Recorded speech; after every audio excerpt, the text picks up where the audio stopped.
explosion in my head. I didn't notice that. Yeah, Ichiro, that's crazy, right? I mean, he's faster than Naylor is right now, without question. Oh, He's fast. He could steal. Naylor's got what, 21 stolen bases now? Another stolen base today. He's got 40 since he's been here. Yeah, that is crazy to me. And the one he got today, like that was just like catcher didn't even throw. That was Yoda-like. like how does he do that? I mean, it's just perfect timing. Yeah, perfect timing. So, yeah. That was a good thing that happened today. So yeah, start off with that. It's amazing to watch, and he's been hitting. Had 3 hits last night, 2 more hits today. So there's some positive. We're going to just touch on all the positive things here to open the show. Yep. But yeah, it was. It's a bummer to say the very least. The way things turned out on this. Did you already spill? No, this is from the previous crew. Previous crew here. Yeah, okay. They didn't. They tried to clean up. Charlie's offering us water and everything, but didn't clean up. By the way, Rick Riz brought in some baseball cards. Yeah, some Topps cards from the 80s. From like the 80s. There's Mark McGuire looking really young. Yeah. But it still had the gum in there. And so I was like, did you guys try the gum? Charlie did. Charlie did, and so did I. Did you? Yeah. You put 40-year-old gum in your mouth. I did. And the second I did, Dave's calling in sick. Charlie goes, now go spit it in the garbage can right away. And I'm like, yeah, that's exactly what I did. It's not good when it's fresh. It's not going to kill you. It's not good when you buy it the year it was produced. It's not. 4 decades later. Yeah. Probably unhealthy on top of that. Well, I didn't swallow it or anything like that, so I think I'll be good. But yeah, that was not a good move by me. Yeah. I was just like, maybe it'll be okay. It wasn't. It wasn't. It wasn't. Did it? Just like the game today. Yeah. I was like, maybe it'll be okay. The game today left a bad taste in your mouth. Yes. Yeah. By the way, Josh Naylor, I said this yesterday. I wasn't certain, but it turns out to be correct. His high in stolen bases prior to last season was 10. Right. Had never, and 2019 it was his first year in the league. So 2019, 2020, 21, 22, 20. He stole 10 bases in 23, and that was his best year until last year. He stole 11 with the Diamondbacks before he got traded, and then he stole 19 with the Mariners. So in total, he stole 30 bases last year, and right now he's got 21. Wow. Before that, never more than 10. Yeah, that was like such a huge surprise when he came here. We're like, where did this come from? Had no idea. Also didn't know, I don't know. He's had a couple of, like last year, he was automatic as far as he was the picking machine, right? I mean, he got everything. And this year, there's been a couple that he hasn't got, but last year. So anyway, we knew about his bat and everything, but didn't know about the stolen bases, didn't know how good he was defensively. And, look at that. Ichiro still got some zip on that ball. Well, he's in center field right now. What do you say, they're 40 yards apart? At least. And he keeps going back. He keeps going back further, and he's taking one step and throw. But look at the guy he's playing catch with is doing a little crow hop. He's taking 2 or 3 steps, and watch Ichiro. He's doing it like a pitcher. He's doing it like he's doing a wind up from center field to the right field line, and the guy that's catching it is crow hopping about 6 feet before he throws the ball. Watch, there he goes, scooting up, and then there's a lot of arc on that. Ichiro goes into the windup, and it's on a line. Look at this. It looks like something out of Star Wars. It's still got it, man. It is just, it's amazing to watch what he's doing out there, and he keeps scooting further and further back. Now he's in dead center. Yeah. And the other guy's at the line. Look at pitching windup. There he goes on the fly. Beautiful. Speaking of that, what'd you think of Sam? I love Sam Darnold. That's our guy, right? We love Sam. Remember, he was supposed to throw out the first pitch. Yeah. Last year, and he's like, well, he wasn't. I want to clarify. Adam had asked him to do it because it was Adam throwing out the first pitch. Oh. And Adam wanted to do the bit where he falls down and he's hurt, and then he, brings in taps his arm for bringing the reliever, and he wanted it to be Sam, and then Sam said, "No, let me win some games first." Right. And then it ended up being Mike. And he won some games. Yeah, he did. And then, I heard he won a big one. Yeah, but last night I was like, he was maybe trying to steer it a little bit, but I don't know. It was just that one's always interesting to me to see, the form or whatever, because you get paid a lot of money to throw things, Sam Darnold, and I don't know if that first pitch was was maybe his best. Yeah. What do you think? I honestly can't remember it, to be honest. I was kind of half paying attention to it because I was just so fixated on the fact that they should be winning this series against a Reds team that is not great. They're not as bad as the Giants, but this is a team that was above 5. We talked about their division, the NL Central. That entire division was over 500 for a good part of this season to this point, and the Reds have tailed off, and then they come here and take 2 of 3. And look, to me, it's incredibly clear what the issues are with this team. I mean, this is on the offense. I know Bizzardo gave it up today. He's been one of your better arms. He's a leverage arm in that bullpen. Didn't happen for him today. Obviously, that the timing was terrible. You need him to be better. You need everybody to be better. You need the rotation to be as elite as possible. You can't afford to slip up in the bullpen because the offense doesn't afford you that kind of slack. That's the reality. Is you just, as a pitcher, I think it's got to be in your subconscious knowing I can't make a mistake out there. Because right now, this offense seems to be all or nothing. They put up 8 runs in game 1, the bulk of it in 1 inning. What was it, bottom of the 6th, 7th inning. 6 runs, 6 of the 8 in that moment, which I'm not discounting it. It's great. But then they scored 2 runs last night. They scored 3 runs today. Their numbers with runners in scoring position are abysmal. We're singing the same tune all season long. This team is underperforming.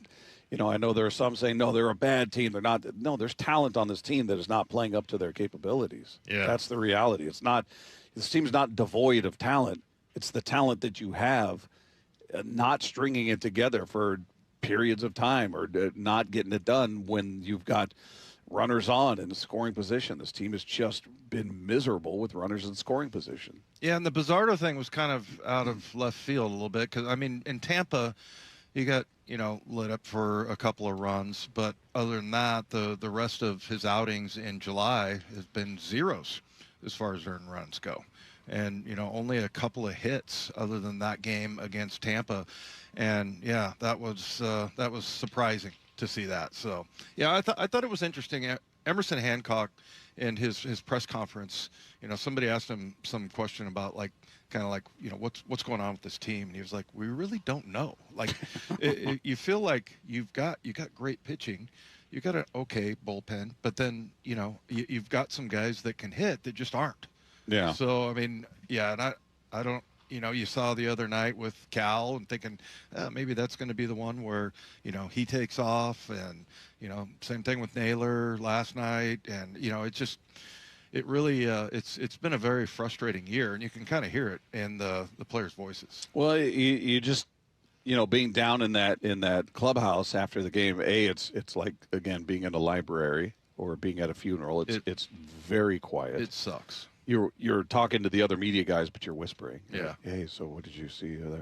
What's going on? I mean, everybody's speaking in very hushed tones. It's just, guys aren't happy. They know they're underperforming. They know they're better than this. They're not a perfectly constructed team by any stretch, but they are a better team than what their record says. Yeah. And the numbers. I mean, you just look at the numbers attached to some of these guys going, what is going on here? Who is this? And look, it starts with Cal. Cal's he's a leader. He's a leader behind the plate. He's a leader on the field. He's a leader in that clubhouse. You got to have him be Cal, and you're hoping that it'll take off for him when they hit the road here, because this is a crucial series, man. This is big. You got 4 games against the team that's in front of you, in the Texas Rangers, who I think they're okay. I think they're a very okay team, but right now they're in first place. So. Was it Denny Green? Your record, you are what your record says you are. Or no, that was Bill Parcells. Denny Green was. We knew. Or what did he say? What was Denny Green? What was Denny Green's left? The Stanford coach. They are who we thought they are. There you go. Let him off the hook. Yeah. Parcells was the record. Yeah, but look, I mean, it's just it's so frustrating as a fan, and it's obviously, again, I can tell you firsthand. You saw Dave Lefko, saw we were all down there. It's frustrating. You see the players are frustrated. They're down there.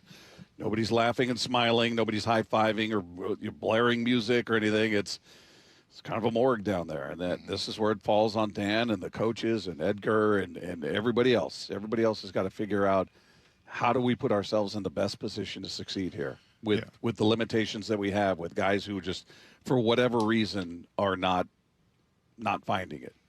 Right, and that's the frustrating part, right? Is that you know that you have the guys, but you look at what Boston is doing right now. They've now won 15 in a row. I fully feel 100% that this team could go on a run like that. And maybe it's not 15. Maybe it's 8, 10. Well, they did 11. 8 earlier in the season without Cal. Right. Won 8 in a row. So then it's just been up and down ever since. So just very frustrating and you can hear it in the players. And I think the good news is that you do.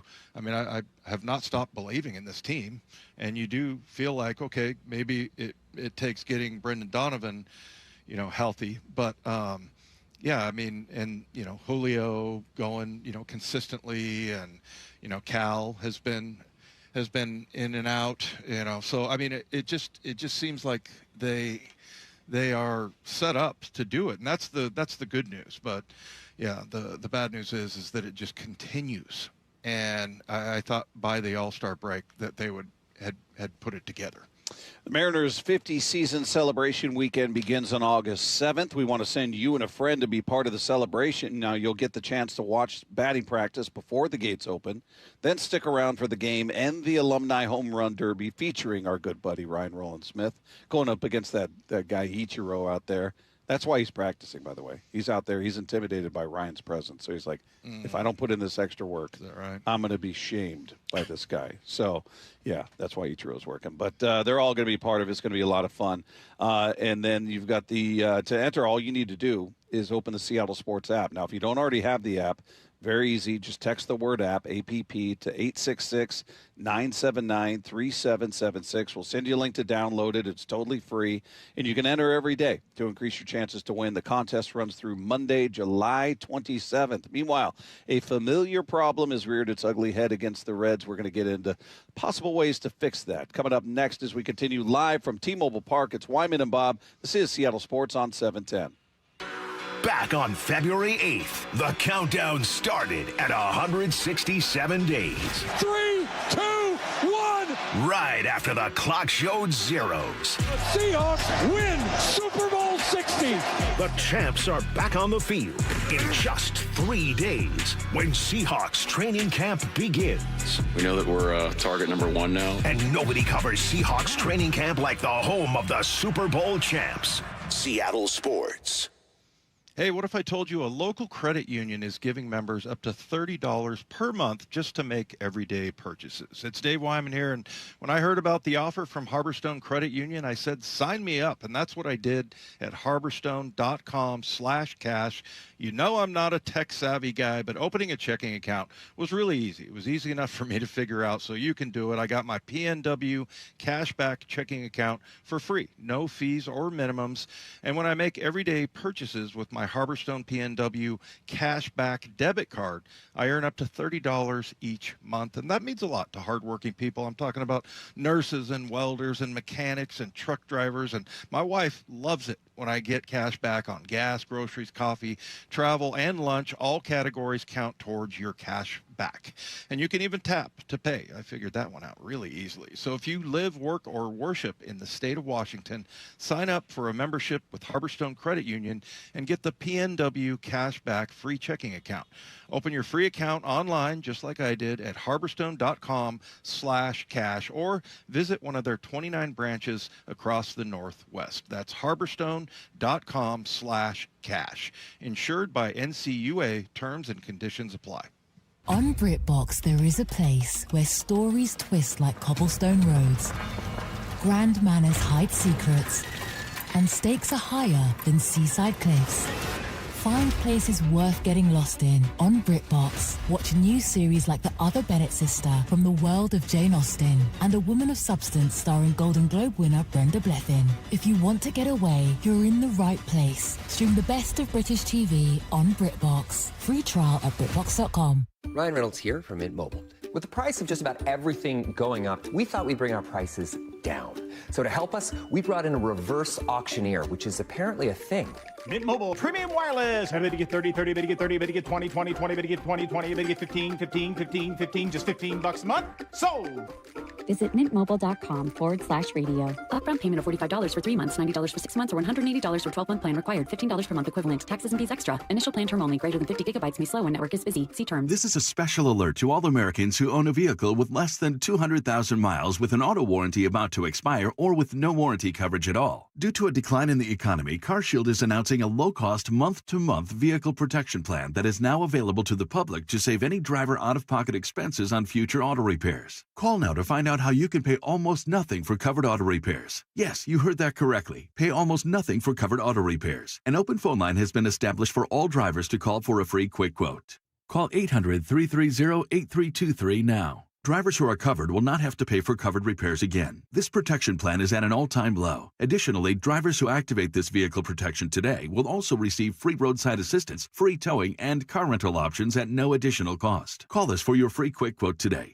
800-330-8323. That's 800-330-8323. What do you have to lose? Call 800-330-8323. Again, 800-330-8323. This is Rick Jones of Goldberg Jones Divorce for Men. Child custody is the most emotional issue our clients face. And if you're a divorcing father, the relationship with your children is about to change. But that change doesn't have to be for the worse. Kids already feel the stress of parents who don't get along, but they can thrive after a divorce. Kids trust their dads. Their dads trust Goldberg Jones. Go to goldbergjones.com to get your questions answered at no charge. goldbergjones.com. The countdown is on. Just 3 days Until Seahawks training camp on the home of the Super Bowl champion Seahawks, Seattle Sports. When it comes to my policy, Farmers gives it to me straight, so there's no surprises. It's your coverage. You should never be confused. You hear that?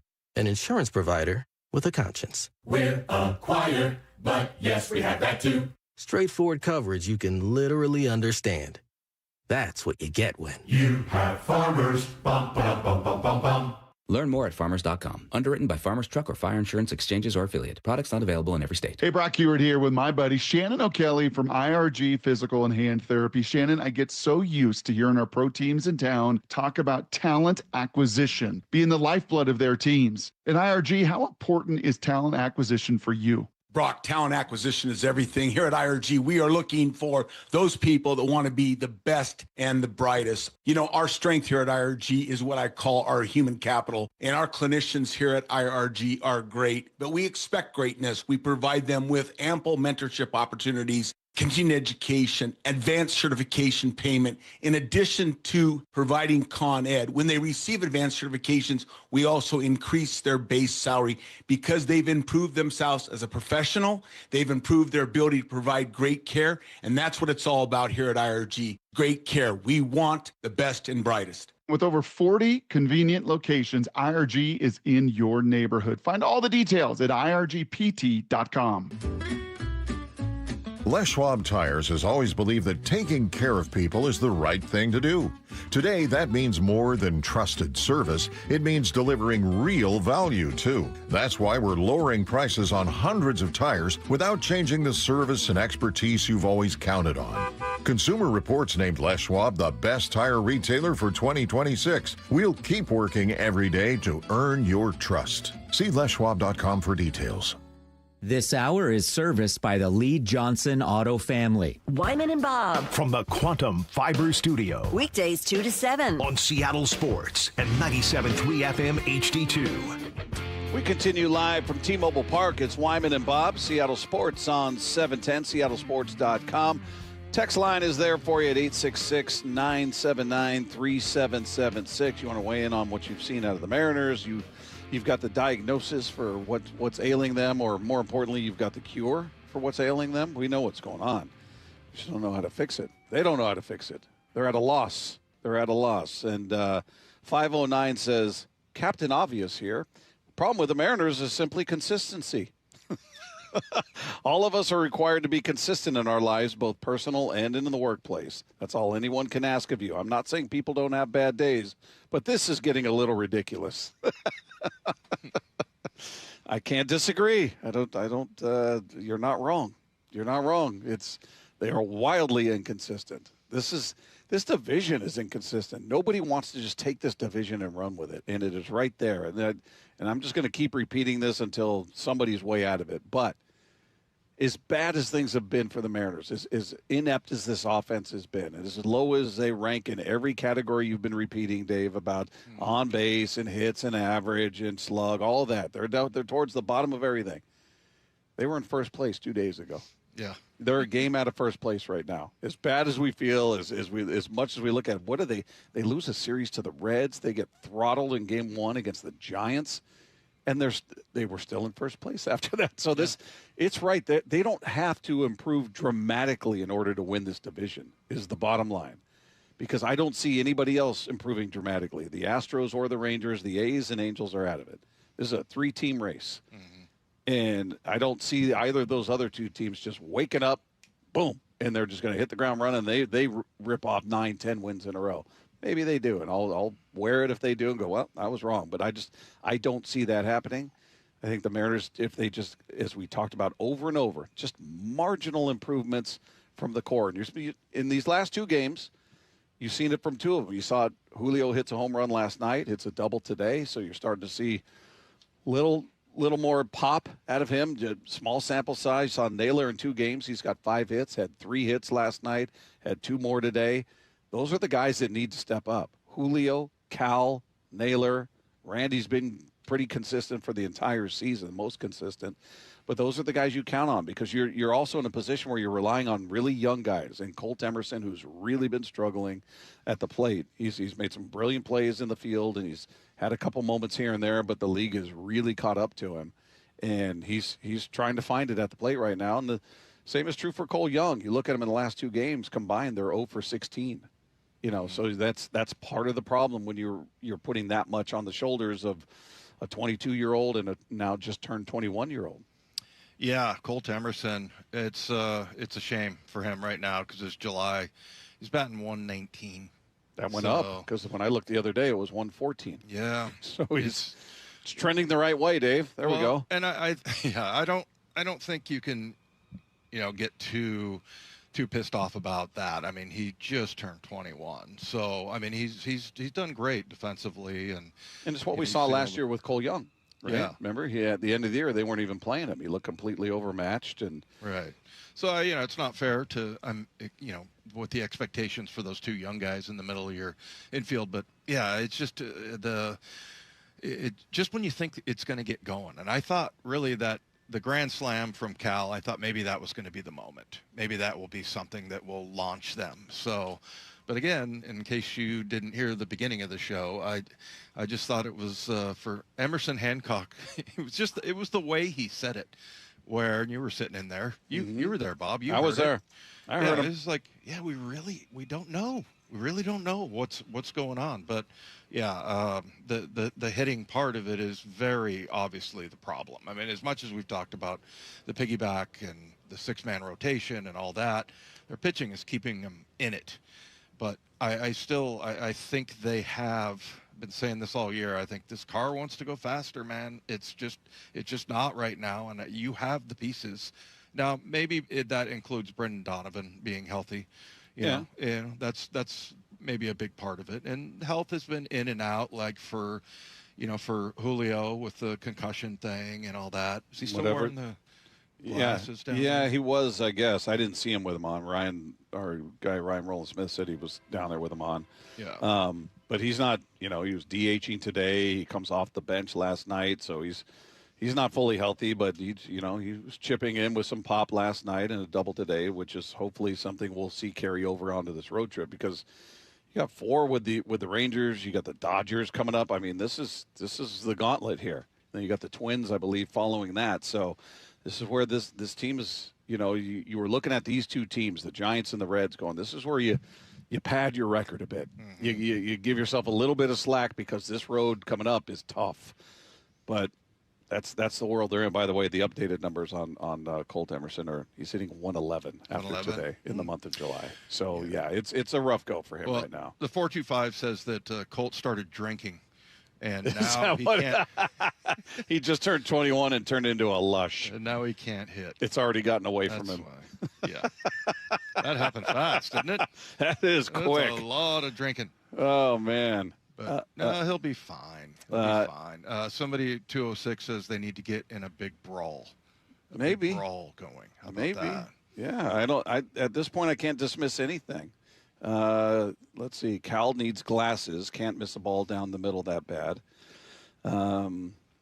Yeah, I don't know. Moves to make for some juice. Pareto over Mitch Garver. Send Emerson down. I don't know. I mean, they're certainly not sending Emerson down right now with JP banged up, because JP hasn't been there the past couple of nights. So I'm not sure what the plan is. Maybe after this day off, they'll have an off day tomorrow. Travel to Texas. Start that series on Friday. 4-game series. So we'll see what goes on with JP. But even though JP's not a guy who's up there, smashing doubles, hitting home runs left and right, he's a guy who we've talked about over and over. He gets on base. You look at his on base percentage is very good. He works the count. He's a guy that will see a lot of pitches.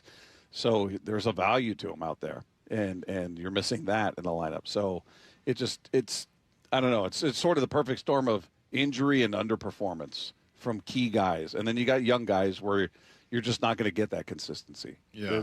You're going to see young guy moments, and you're seeing that certainly with Colt Emerson right now. Yeah.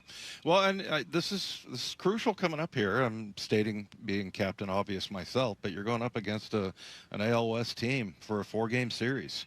And, that's Mike and I did a show. I think you were in Italy, off prancing about in Europe, and we. Oh, I was prancing all right. Yeah, but yeah, and Mike's like, okay, let's have texters, text in one word that describes this team, and somebody texted in lucky, because they're in the AL West. So it's a fair word. Yeah, but you got 4 at Texas coming up here, Dodgers. Yeah, and I believe the Twins after that. Mid-August, you got a 3-game series at Houston. So, yeah, I mean, they need to get some juice, as the texter said. So, yeah, that's there's going to be a big weekend coming up here, Friday, Saturday, Sunday, and Monday. Meanwhile, this recent series for the Mariners further showcased the importance of one thing that needs to happen soon for this team. We'll tell you what that's about coming up as we continue live from T-Mobile Park with Wyman and Bob. It's Seattle Sports on 710.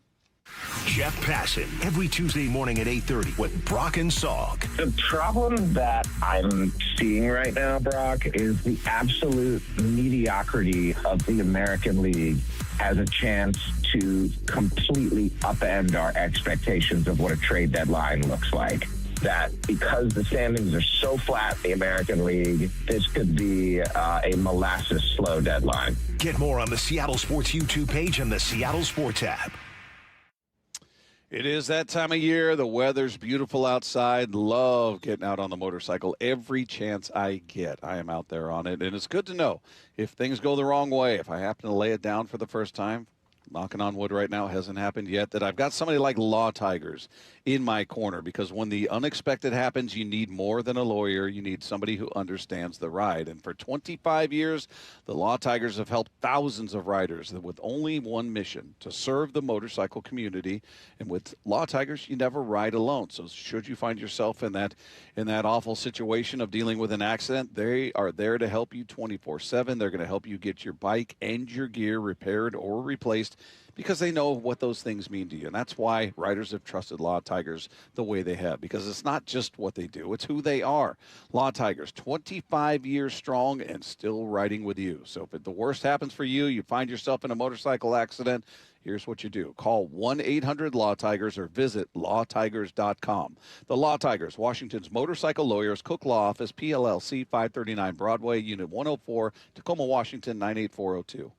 Lee Johnson Auto Family, the LJ way. When you buy a new vehicle from Lee Johnson, you'll get a lifetime powertrain warranty included. Hey, when was the last time you inspected your crawl space or your attic? What's the last time you went in there just to see what kind of shape they're in? Oh, never? Yeah, same. I don't want to go in there. Most homeowners completely avoid those areas, but it is important to check on them regularly. It's why you call Crawl Pros. They'll come out and go where you don't want to. Hey, it's Mike Salk here. And yes, when Crawl Pros came out to my place, they realized we had a little problem with our insulation. So they've set about fixing it, and they did a great job. But if you've got the same problem, they'll also look to see what kind of energy rebates are available. Right now, local utility companies are incentivizing homeowners to make their home more energy efficient with proper insulation. And some homes qualify for several $1,000s in savings with these utility rebate programs. So don't just assume your crawl space and attic are in great condition. Do what I did. Call Crawl Pros today and schedule a free corner-to-corner inspection and find out if you've got water intrusion, mold, rodent issues, or even damaged insulation. Schedule your crawl space and attic inspection at crawlpros.com. Guys, I'll never forget the first time I saw somebody get results at our clinic. He was an 81-year-old man who hadn't been intimate with his wife in over 8 years. Viagra had stopped working for him, and he was desperate for help. After several treatments, he walked into my office and told me he couldn't believe the results. Needless to say, this was a very happy man. This man made me a believer in what we do. He had taken pills for years, but he had never fixed the problem. When he came to us, we fixed the problem. Our treatment does what no pill can do. So give West Coast Men's Health a call today. Speak with our clinic manager. Ask him any question you like, how it works, the science behind it, and even the cost. Change your life today, like the thousands of men who already have. In addition to treating ED and Peyronie's disease, we now offer testosterone replacement therapy. With clinics in Redmond and Tacoma, call 206-519-6541. 206-519-6541. Online at westcoastmenshealth.com. The biggest scuba sale in America starts tomorrow at Underwater Sports in North Seattle. Incredible savings for 3 days only. Divers Fair only happens once each year at Underwater Sports, 107th and Aurora Avenue North. Now is your time to get into a new D.R. Horton home by taking advantage of its National Red Tag Sales Event going on right now through Sunday, August 2nd. Stop by any of its participating communities and find select Red Tag homes at incredible pricing. So whether you're buying your first home or looking for an upgrade, you don't want to miss the Red Tag Sales Event going on right now. Discover the D.R. Horton difference at drhorton.com. D.R. Horton, America's builder, an equal housing opportunity builder. How would you like to invest in the Seattle real estate market, one of the hottest and most stable regions in the country, and achieve a great rate of return on your investment without the effort of sourcing a deal, the expense and time of building permits, or all the hassles that come with being a landlord? Hi, I'm Scott Rireka, CEO of Legacy Group Capital in Bellevue. Legacy Group Capital develops local real estate, lends money, and shares the profits with our investors. Diversify with Legacy Group Capital. Invest into our Northwest Fund, which is currently delivering 9% on a fixed rate term. It's our flagship fund for 19 years with zero investor losses. And yes, we do accept IRAs. Find out why 1,300 local investors have invested over $350 million. Invest in the stability and ease of Legacy Group Capital's Northwest Fund. Legacy Group Capital at legacyg.com. This is not investment advice. Investments available to accredited investors only. Details at legacyg.com. This is Seattle Sports. Streaming through the Seattle Sports app. KIRO AM Seattle. KIRO FM HD2 Tacoma. Home of the Seahawks, Mariners, and everything Seattle sports. Seattle Sports Snapshot.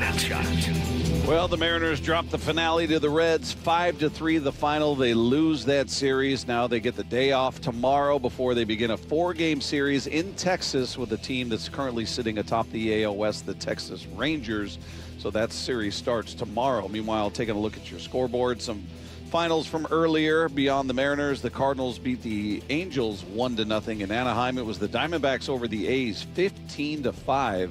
The final in Arizona. Colorado Rockies shut out by the Nationals 8-0.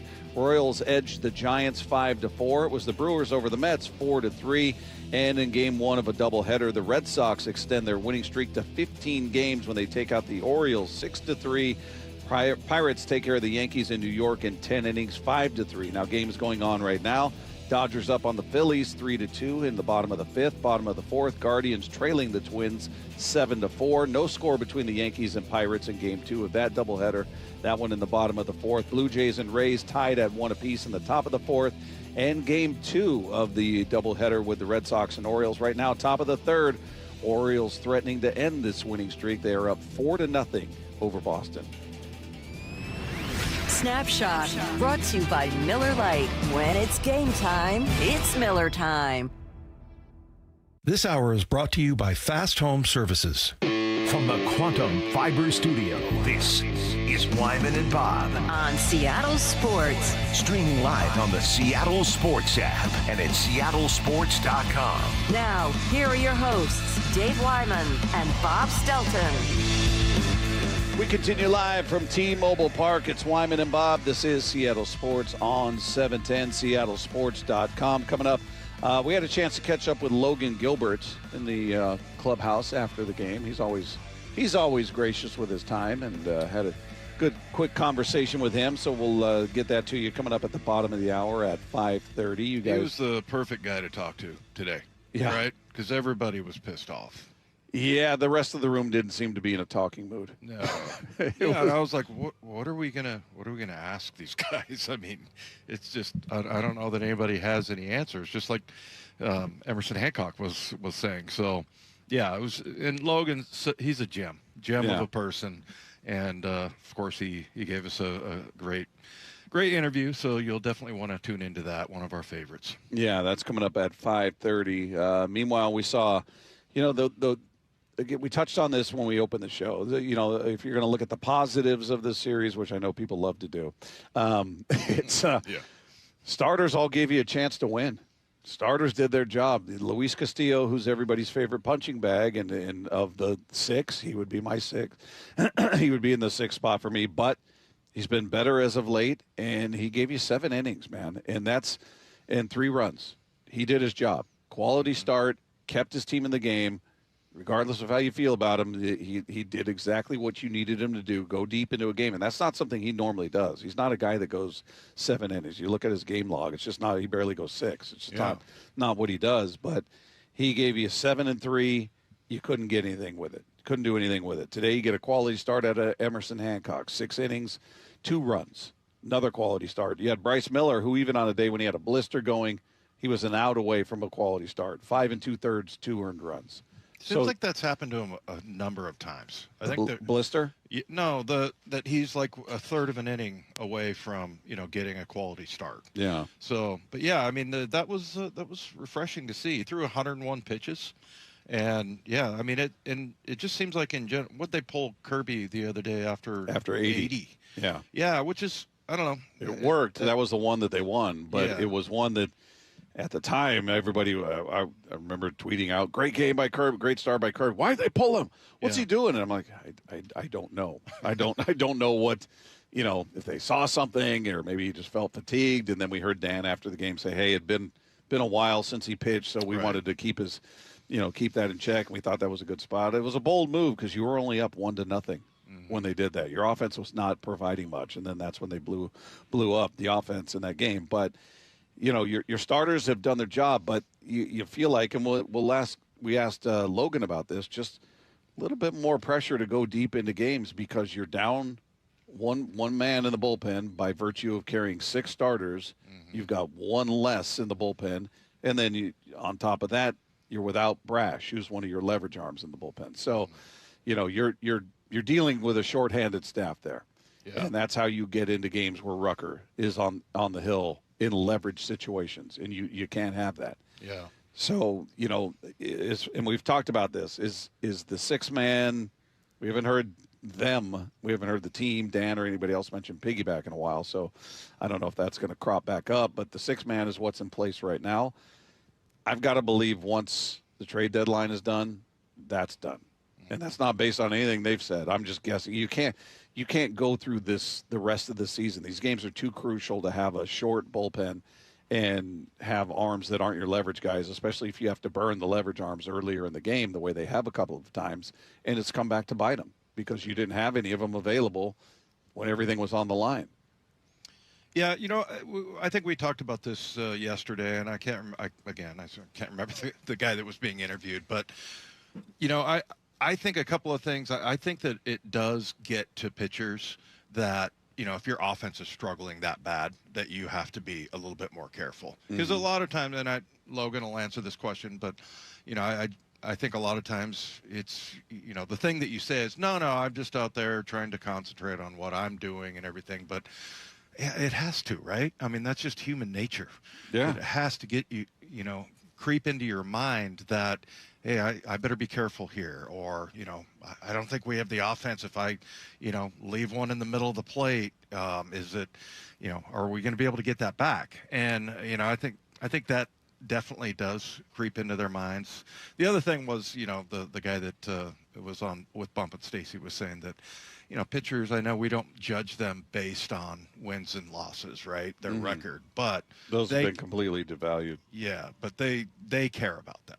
That most pitchers do, and especially when it comes around to contract time, right? So yeah, I don't know. I think I'd challenge that a bit and question that, because these days that is just such a devalued stat. You often don't even hear it mentioned in relation to a pitcher. Yeah. Oh, I'd never heard anybody say anything like that, just because that's just not something you talk about. Yeah, we've kind of gotten away from mentioning their record anymore. You're talking about their ERA, and here's their WHIP, here's their ERA, and they average against, and things like that. But yeah, I feel like just we in the media, and even whether you're watching SportsCenter or whatever, when you're kind of recapping a season a guy's had as a pitcher, it might get a perfunctory mention of he's 5-4, but his ERA he's got a 2.54 ERA, and his WHIP is 0.91, and you're really highlighting those, where the other one's just kind of an obligatory mention. Yeah.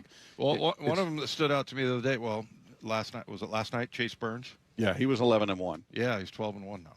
Yeah. So yeah, I mean that one, I was like, oh wow. But yeah, I mean that's not how you judge them. You look at their ERA, WHIP, all that, like you said. But anyway, yeah, I don't know what the mentality is. I think that like you'll probably hear from Logan that he doesn't care about that kind of pressure or anything. But I don't know, maybe it gets to him subconsciously. Yeah, and this road trip's going to be interesting just to see what they do. How does Wu perform? That's a guy he's got to be better than what he's been. And I love Brian Wu. I've championed that guy since he got here. I love him. But bottom line is what you've been on the road is just not working. It's got to be better than that. You can't be a liability. You can't be that guy when he takes the hill on the road. You're going, oh, boy, we better score 7-8 runs tonight. Otherwise, we're not going to win this game. Mm-hmm. You can't have it because, A, you go into it feeling like there's pressure on the offense to really produce when he's going, and B, bullpen, get ready because it could be a short night. And then if he goes out there and has that night, it screws up the games going beyond that because you're burning through your bullpen because he couldn't go deep into a game. So he's got to find out whatever's ailing him on the road, and he's kind of like everybody else that was down there going, yeah, I don't know. Listening to Hancock talking about why they can't be consistent. I don't know. He's kind of in that same group. When it comes to his road woes, why are you struggling? Why is it so different? You're here at T-Mobile, he's a monster. Look at his numbers. But you see him on the road, it's night and day. So, yeah, the offense has definitely got to get going. Wu has to figure out what the problem is on the road.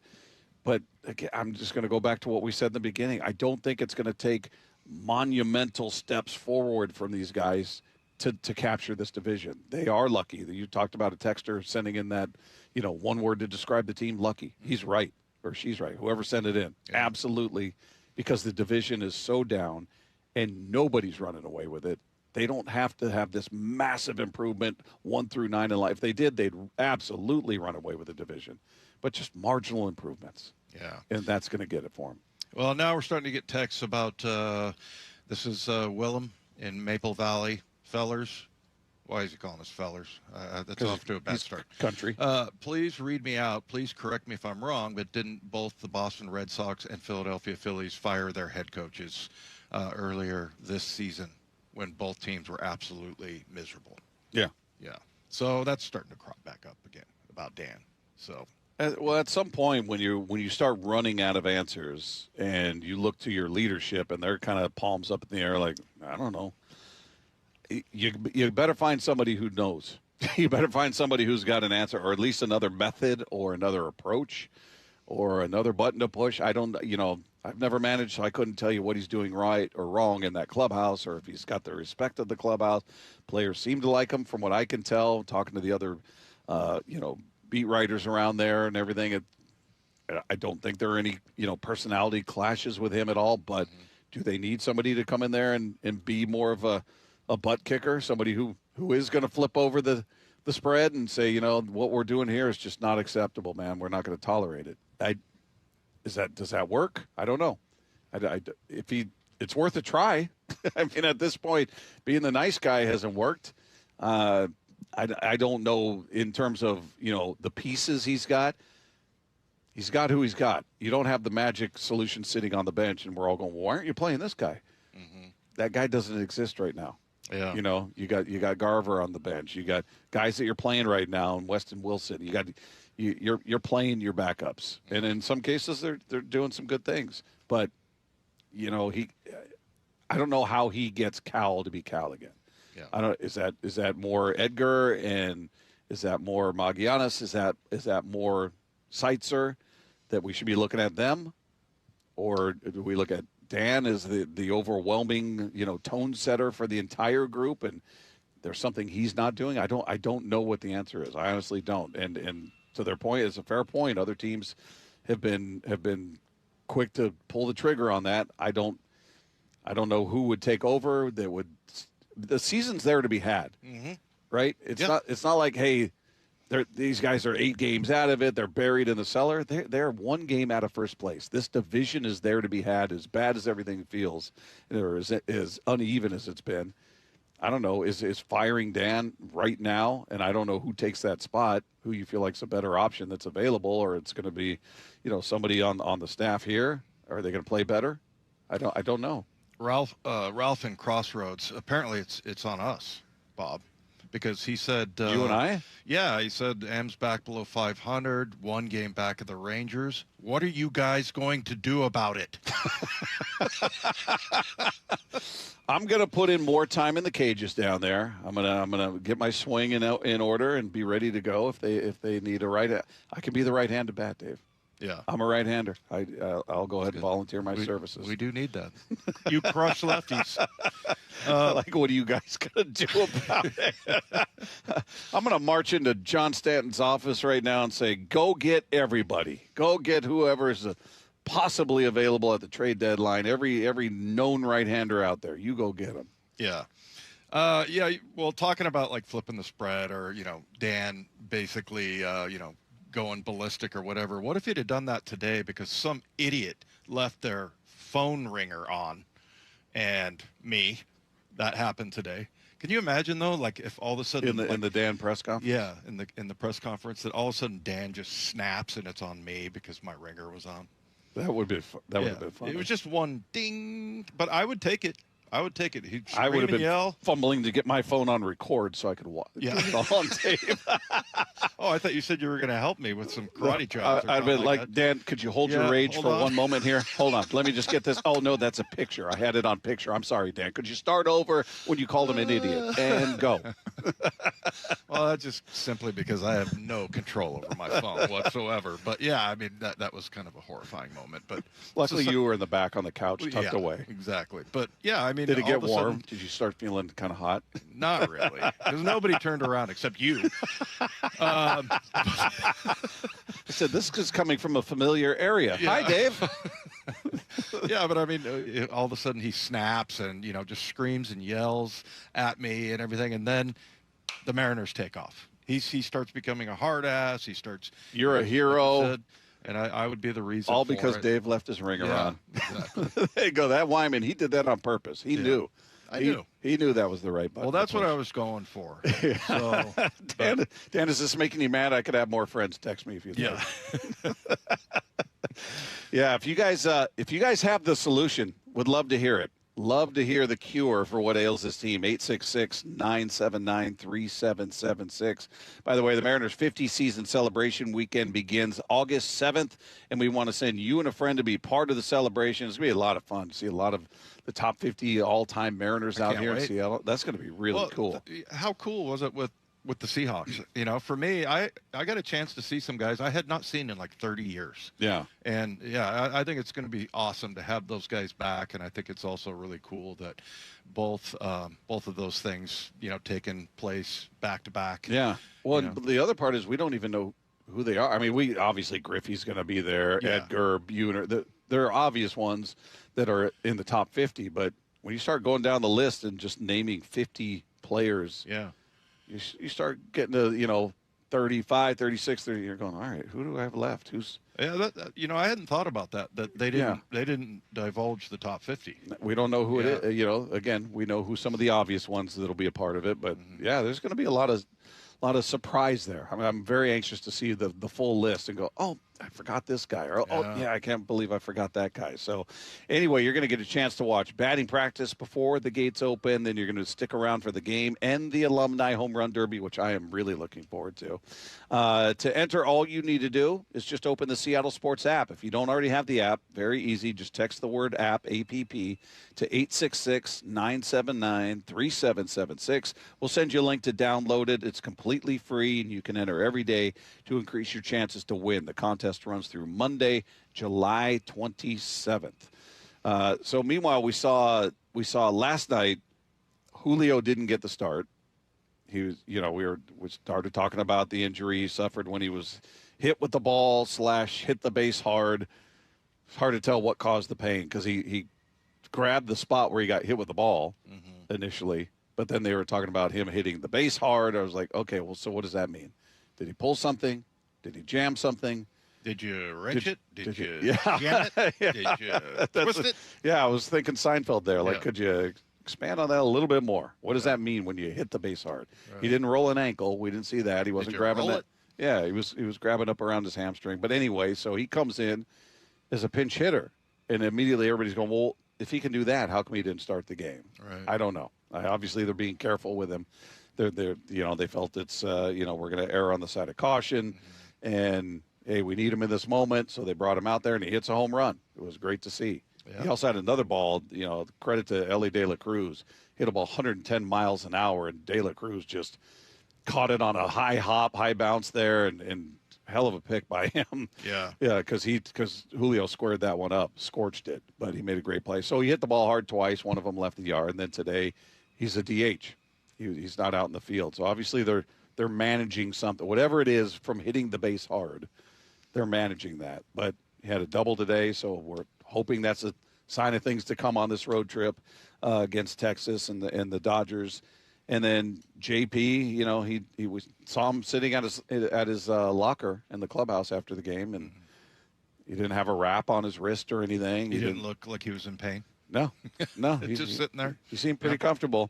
So hopefully he's going to be. I feel like we're going to see him in the lineup Friday. They have the day off tomorrow, so I think they're looking at, hey, let's get him this rest. Let's make sure everything's everything. And then we'll have the day off Thursday. Friday, everything gets back to normal. Yeah. And hopefully that's the case, normal in the way of the lineup looking like it has and production-wise. Because I think we're all kind of counting down to when Donovan comes back, and I'm very leery of that. He played 25 games. He played 20. He's missed over 75. So the idea that he's going to come in here and just be a house of fire and just, all of a sudden he's the white knight here to save the day, I think is putting really unrealistic expectations on him. Yeah, but on the other hand, I would say with him, he's such a squared away guy that I feel like he's going to handle it better than most. Because, we always talk, and there's two different kind of players. I mean, some guys take a while to get going. They need a couple of games, 3 games, 4 games, whatever. And I'm thinking more like football that, I think it took me a couple games to get back, going if I was, injured during the middle of the season. So, but I don't know. I just see him as that kind of guy that doesn't really, he has such a great process, the way that he thinks and the way he talks about baseball and everything that, maybe he can just hit the ground running. because that's kind of what they need, and maybe be a catalyst, something that maybe gets this team on some kind of a winning streak. I would bet he would be more that kind of guy, but you never know. I mean, it's kind of up in the air as far as how a guy approaches it. Maybe it takes him 10 games to get going. But do you throw him right back in the leadoff spot? I don't know about that, because that's kind of a lot of pressure. You just got done saying he doesn't feel that pressure. He doesn't respond to that. Well, no, I'm just saying like he'll start fast, but why heat more on it? Yeah, he played last night in Everett, right, Lefko? He was in Everett. I forgot to check, see what he did. Nothing? Another over. So he still has not had a single hit in his rehab. He's working on things, Bob. I'm telling you. So it doesn't make me feel confident he's going to hit the ground running at this level, but you never know. Cal was the opposite. He was down there mashing a home run every other at-bat, it seemed like. Yeah. What do you have, 5 home runs in 7 games? Slam. He had a grand slam and a home run in 1 game. I mean, he was just – he looked like he was beyond dialed in, and then we've been waiting for it here. So what happens there doesn't necessarily translate good or bad to here. So hopefully that'll be the case for Donovan. He's not focused on the actual outcome as much as he is the process and how do I feel physically at the end of the day, and am I recovering? And I'm a little leery putting too much expectation on him to come in here and be the coming in with the cape to be the superhero. I expect to see a cape. All right, he'll fly into that locker room. He's gonna save everybody. Put him in the 2-hole. Okay. Okay. Not too much pressure. All right. Even with a lot of inconsistency on this Mariners team, we can always count on this guy to deliver. We had a chance to catch up with Logan Gilbert. You're going to hear that conversation coming your way next with Wyman and Bob, live from T-Mobile Park. It's Seattle Sports on 710. Jeff Passan, every Tuesday morning at 8:30 with Brock and Salk. The problem that I'm seeing right now, Brock, is the absolute mediocrity of the American League has a chance to completely upend our expectations of what a trade deadline looks like. That because the standings are so flat in the American League, this could be a molasses slow deadline. Get more on the Seattle Sports YouTube page and the Seattle Sports app. Fast Water Heater has spent the last 40 years becoming Seattle's go-to at one position, hot water. Dave Wyman here, and I always talk about how important depth at every position can be. At Fast Home Services, they've gone out and built depth at every other spot in your home's lineup, adding HVAC, plumbing, and electrical. That's Fast Home Services now applying that same level of care to your entire home. Call 1-800-THINK-FAST to book your free in-home estimate or visit fasthomeservices.com for a virtual quote in seconds across water heaters, plumbing, HVAC, and electrical services. At Farmers, our honesty is contagious. Wait, am I going to catch honesty? Well, when you're with Farmers, it's kind of inevitable. Well, how long does it take to... I lied to you when you asked if I knew what a deductible was. I don't know my dad's birthday, and I thought umbrella policies were for rainstorms. Actual rainstorms. I have it, don't I? You don't just have honesty. You have Farmers. Bum, bum, bum, bum, bum, bum. Learn more at farmers.com. Underwritten by Farmers Truck or Fire Insurance Exchanges or Affiliate. Products not available in every state. Do you need a new roof? Visit 3treeroofing.com to schedule your free estimate and secure $500 off your project this summer. Our technicians build a custom plan to ensure a high-quality roof installation every time. 3 Tree Roofing, your Puget Sound roofing experts. Hey, Mike Salk here, and summer's here at Snoqualmie Casino and Hotel. You can check out upcoming shows like the Pop 2000 Tour with Chris Kirkpatrick of NSYNC, O-Town, Ryan Cabrera, and LFO on August 1st. Or relive the 80s with pop sensation Taylor Dayne on September 6th. You can find tickets at snocasino.com and the full lineup, plus experience luxury with breathtaking Cascade views, world-class dining, and play your favorite games. Elevate your next getaway. That's Seattle's closest, Snoqualmie Casino and Hotel. Please game responsibly. Sales will sell the first car, but service sells the second and the third and the fourth car. And that's really the long-term vision. Lee Johnson Auto Family, the LJ way. 1877 Cars for Kids. K-A-R-S Cars for Kids. 1877 Cars for Kids. Donate your car today. Call 877-CARS-FOR-KIDS to reach a friendly live agent. Donation is super easy, and your car can be picked up as soon as tomorrow. Call us now or go to carsforkids.org. Donate your car today. Did you know you can donate real estate too? The IRS finally caught up with Louie. I hadn't paid my taxes in 8 years. I owe the IRS a lot of money. Louie was in deep trouble. We're going to take your house, put a lien on your bank account, garnish your pay. They don't care. They're going to take your paycheck. Louie found out about Optima Tax Relief, the leading tax resolution firm. A-plus rated by the Better Business Bureau, they've resolved over $3 billion for their clients. Optima Tax, they help me. They calm me down. They make me feel comfortable, and I trust them. Louie has a lot to be thankful for. I don't owe the IRS anymore, and I'm able to live a comfortable life, a lot better life. It was because of Optima Tax. For tax help you can trust, call Optima now for a free consultation. Take it from Louie. If you owe the IRS, don't go it alone. Give Optima Tax a call. They can help you. Call 800-343-6460. 800-343-6460. 800-343-6460. Optima Tax Relief. Testimonial from an actual client. Some restrictions apply. For complete details, please visit OptimaTaxRelief.com. Just 3 days. Until training camp for the Super Bowl champs. And nobody has it covered like the home of the Seahawks. Seattle Sports. Cascade Machinery and Electric is the Northwest's trusted industrial equipment expert, and they're hiring outside sales reps, manual and job shop machinists, and field service technicians now. Each position offers competitive pay, full benefits, and a career with a company that values hard work and loyalty. Come join the team that has set the standard in industrial sales and service for over 100 years. Visit cascade-machinery.com/careers. Don't wait. Apply today. America's favorite car show returns to Puyallup. Cruise on out for the good guys' 38th Griot's Garage Pacific Northwest National. 3 huge days with over 3,000 classics from across the country. Check out the indoor car show and special areas. Inter-Midway automotive swap meet, live music, Saturday night twilight cruising, and more. All this weekend at the Washington State Fair Event Center. Details at good-guys.com. Usually when something sounds way too good to be true, it is. Imagine someone says you can cut your mobile bill in half.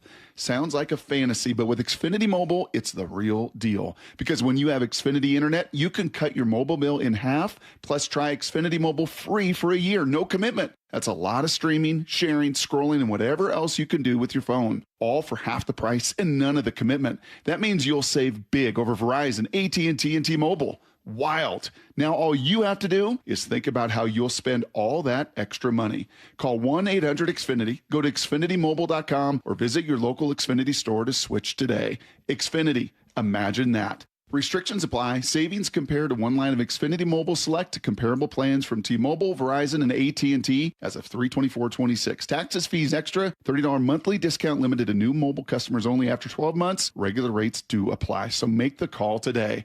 1-800-XFINITY. This hour is brought to you by Fast Home Services. From the Quantum Fiber Studio, you're listening to Wyman and Bob. Weekdays 2 to 7. On Seattle Sports and 97.3 FM HD2. Mariners dropped the finale to the Cincinnati Reds. They dropped the series to the Reds, and now they take to the road and face the team that's right ahead of them in the AL West, the Texas Rangers, who currently sit 1 game in front of the Mariners in the division. They begin that series tomorrow in Texas, game 1 of 4. Tomorrow. Meanwhile, we had a chance to catch up with a guy who we'll see out there. He's been a monster on the road, and he was a guy who was struggling here at home, but you look over his last 4 starts at home, and it looks like Logan Gilbert again, which is good to see, and we had a chance to catch up with him in the clubhouse after the game today. Logan, how would you sum up the way this team's performing? It feels like when the pitching's really dialed in, offense has a hard time being consistent. Offense gets going, pitching has some speed bumps. How frustrating is that for you guys? Yeah, we've seen a little bit of that this year, and I've kind of talked about just the timing of it. That's when we would get rolling and, go on those win streaks and stuff. And it felt like for part of this homestand we were doing that, and then it's kind of been off and on a little bit, so trying to hit our stride with that.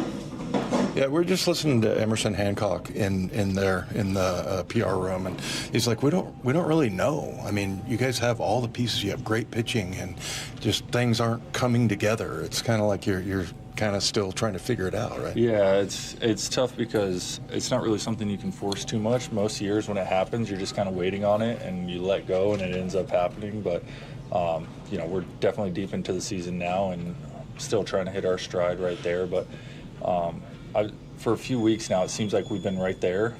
Even in tough stretches, like we see the pieces and it's just putting it all together. Just when the offense is up and down, does your approach change at all when you're on the hill, feeling like I can't really afford to make a mistake here, so maybe I'd otherwise try to induce chase, or I'd be a little more aggressive? Do you dial it back at all? How do you approach it? We try not to change too much ever. There can definitely be some traps out there, but we live on aggression and challenging hitters and that kind of stuff. When you're up 7 or 8, of course you feel like a ton of freedom and all that kind of stuff, but for the most part we love playing close games and finding a way to win. And as pitchers, we want to be a spark plug if we can to kind of get the team going or the offense going, whatever it is.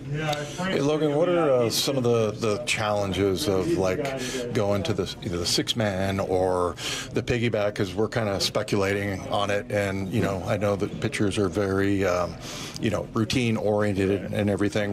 What are some of the bigger challenges of going through that? Yeah, I think, like you said, the routine's the biggest thing for starting pitchers. It hasn't been anything bad, but I think just knowing that you're going to have a little different stretches on a 5, 6, or 7 day and dialing in what that looks like for each different sequence through the rotation. The good thing is, rest, and when you get out there, you should be feeling great, 100% and pumping it, but just trying to know what you're supposed to do during the week on a different schedule to get ready to go. You always want to go as deep as you can in a game, obviously, but when you're down an arm in the bullpen because you're carrying 6 starters, is there more urgency on that? Is there more of a focus on, hey, I need to give length here? Definitely. I'd like to think of it like hopefully the pitch count should be a little higher or get into triple digits every time out. You want to go at least 6, maybe 7. But even early on, we saw that with the pen, like, we don't want to put any extra weight on them where they could be at risk or danger, whatever it is. So as a starting pitcher, you want to take that bulk and go as far as you can. So Logan, you got a travel day today, right? You guys leaving tonight? What's your routine like on the road? Do you try to get out and see things, or are you going out to dinner? What kind of stuff do you do on the road? The main thing is adjusting to the time zone right away. It feels like we're going East Coast a lot. And also as a new dad, probably getting a little bit more sleep, right? Well, it's a family trip this time, so they'll be going with us, and we'll have him. There'll be a lot of kids on the flight, all that kind of thing. So it'll be fun getting some family time, off day tomorrow, and then be ready to go in Texas.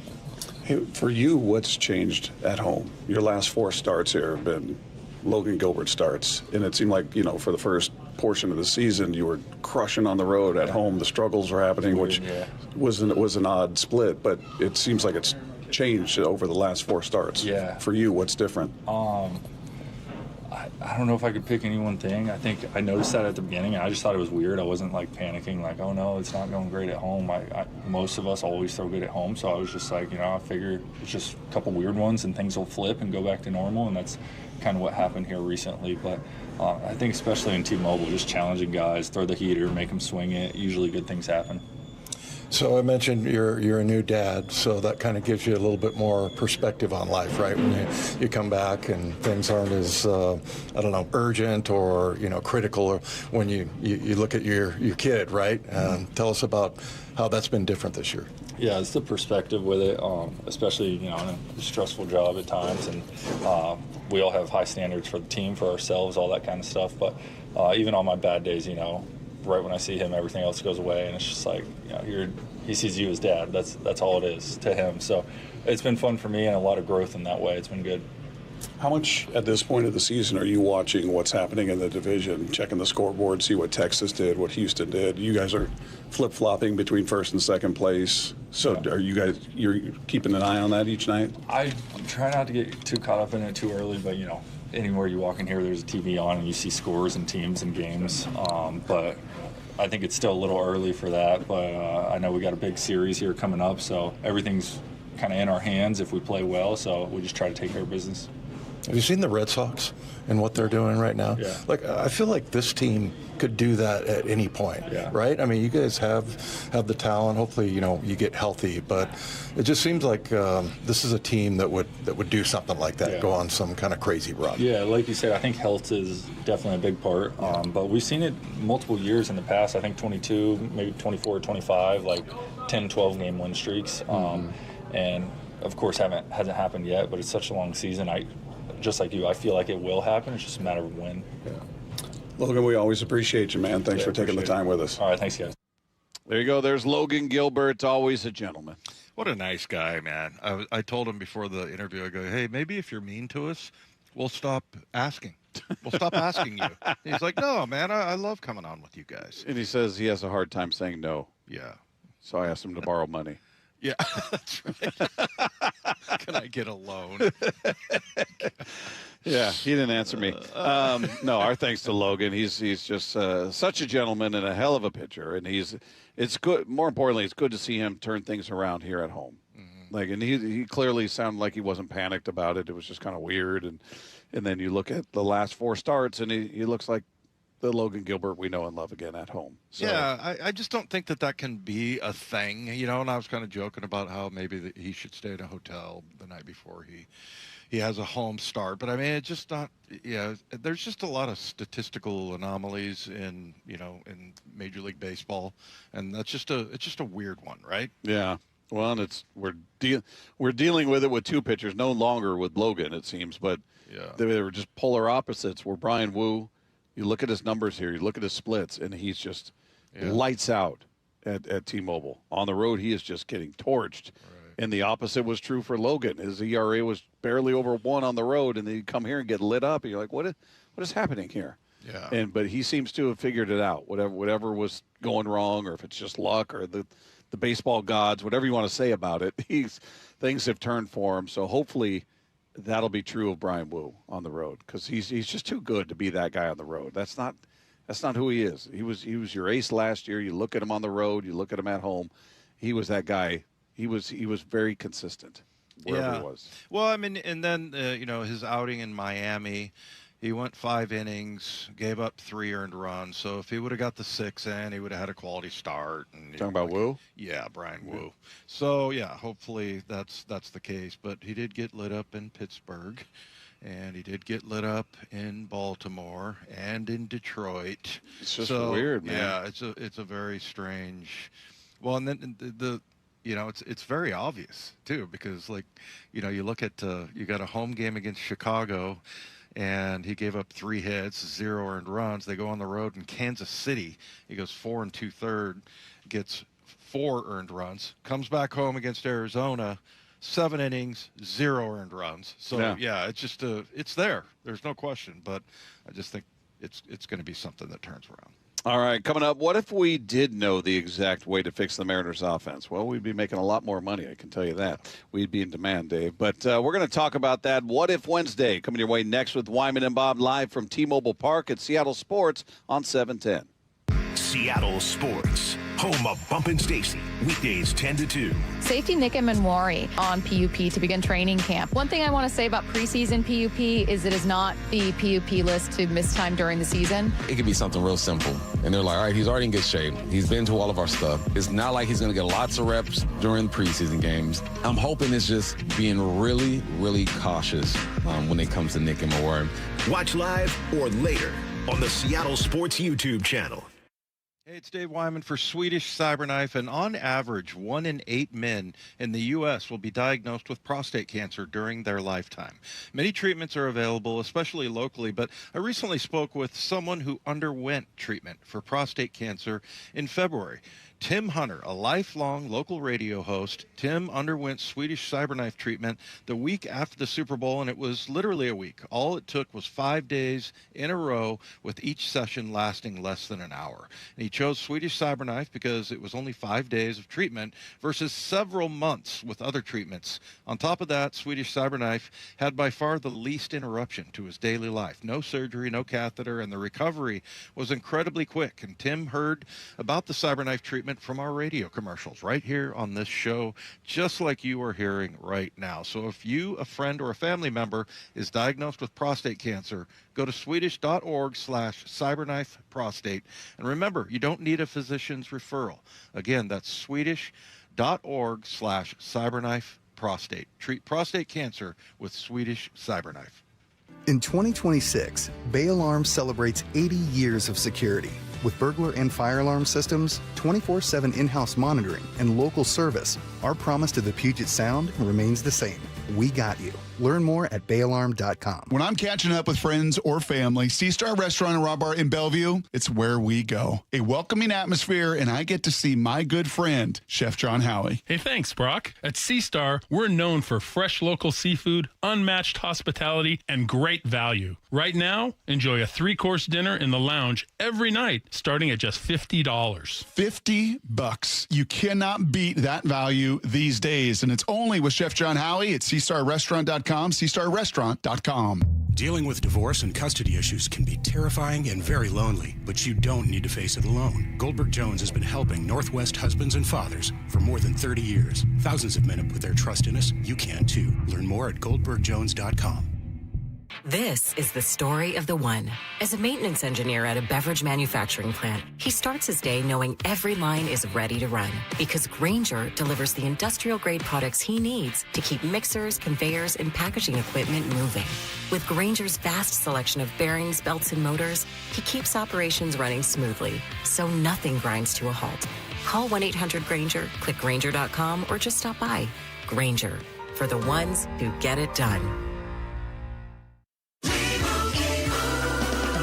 Doug. Hot dog! Get your hot dog! Customize! Customize and save with Liberty Mutual. Hey, what are you doing? I like your method. Direct. To the point. A little loud, but... Listen, people don't buy car insurance the same way they do hot dogs. Not yet, but both are customizable. Popcorn! Get your popcorn! Hey, this is a hot dog area. And customize and save area. Get a quote at libertymutual.com or with your local agent. Liberty, liberty, liberty, liberty. Every family has a story to tell. At Dunn Lumber, ours is about trust. During the Great Depression, trust was hard to come by. People were so skeptical of banks. Customers would stop by the lumberyard, put their money in an envelope, and leave it in this safe. The safe still stands today as a symbol of our most valuable asset, your trust. If there's ever anything we can do to better earn your trust, email me personally. Mike Dunn at DunnLumber.com. Dunn Lumber, building trust since 1907. The countdown is on. Just 3 days Until Seahawks training camp on the home of the Super Bowl champion Seahawks, Seattle Sports. Hey, Brock Ewart here with my buddy Shannon O'Kelly from IRG Physical and Hand Therapy. Shannon, if I've heard it once, I've heard it 100 times from our sports teams in town. Talent acquisition, we need it. I'm guessing at IRG, talent acquisition is also key for you? Absolutely, Brock. Talent acquisition is everything. You know, our strength here at IRG is what I call our human capital. These are the folks that work here at IRG with a passion, with a focus on building great teams, providing great care, and being involved in the community. We want the best and brightest. And if you're looking for an opportunity to be the best and brightest, IRG is the place for you. We will provide mentorship, continuing education, personal and professional growth. We have it all for you. We want the best and brightest. If you want to be a part of that team, all you got to do is go visit one of their 40 convenient locations. IRG is in your neighborhood. All the details as well, you can find them at irgpt.com. That's irgpt.com. Jane is a small business owner. That's right. And tell them what that's like, Jane. Yeah, well, it's like a roller coaster with a lot of ups and downs, and some days things can feel like they're flying off the rails. Yep, it's a lot. But the Total Solutions Advantage only from Comcast Business can help you manage it all. With the largest, fastest fiber-powered network designed for 100% reliability with business internet and wireless connect. Plus gig speeds with security and equipment included. All with a 5-year price lock. Nice. So everything stays on track. Exactly. The Total Solutions Advantage. Get started for just $60 a month for 12 months when you add wireless connect to a qualifying internet package. No one does business like Comcast Business. Limited time offer. Restrictions apply. New customers only. 1-year agreement, paperless billing, and automatic payments with bank account required.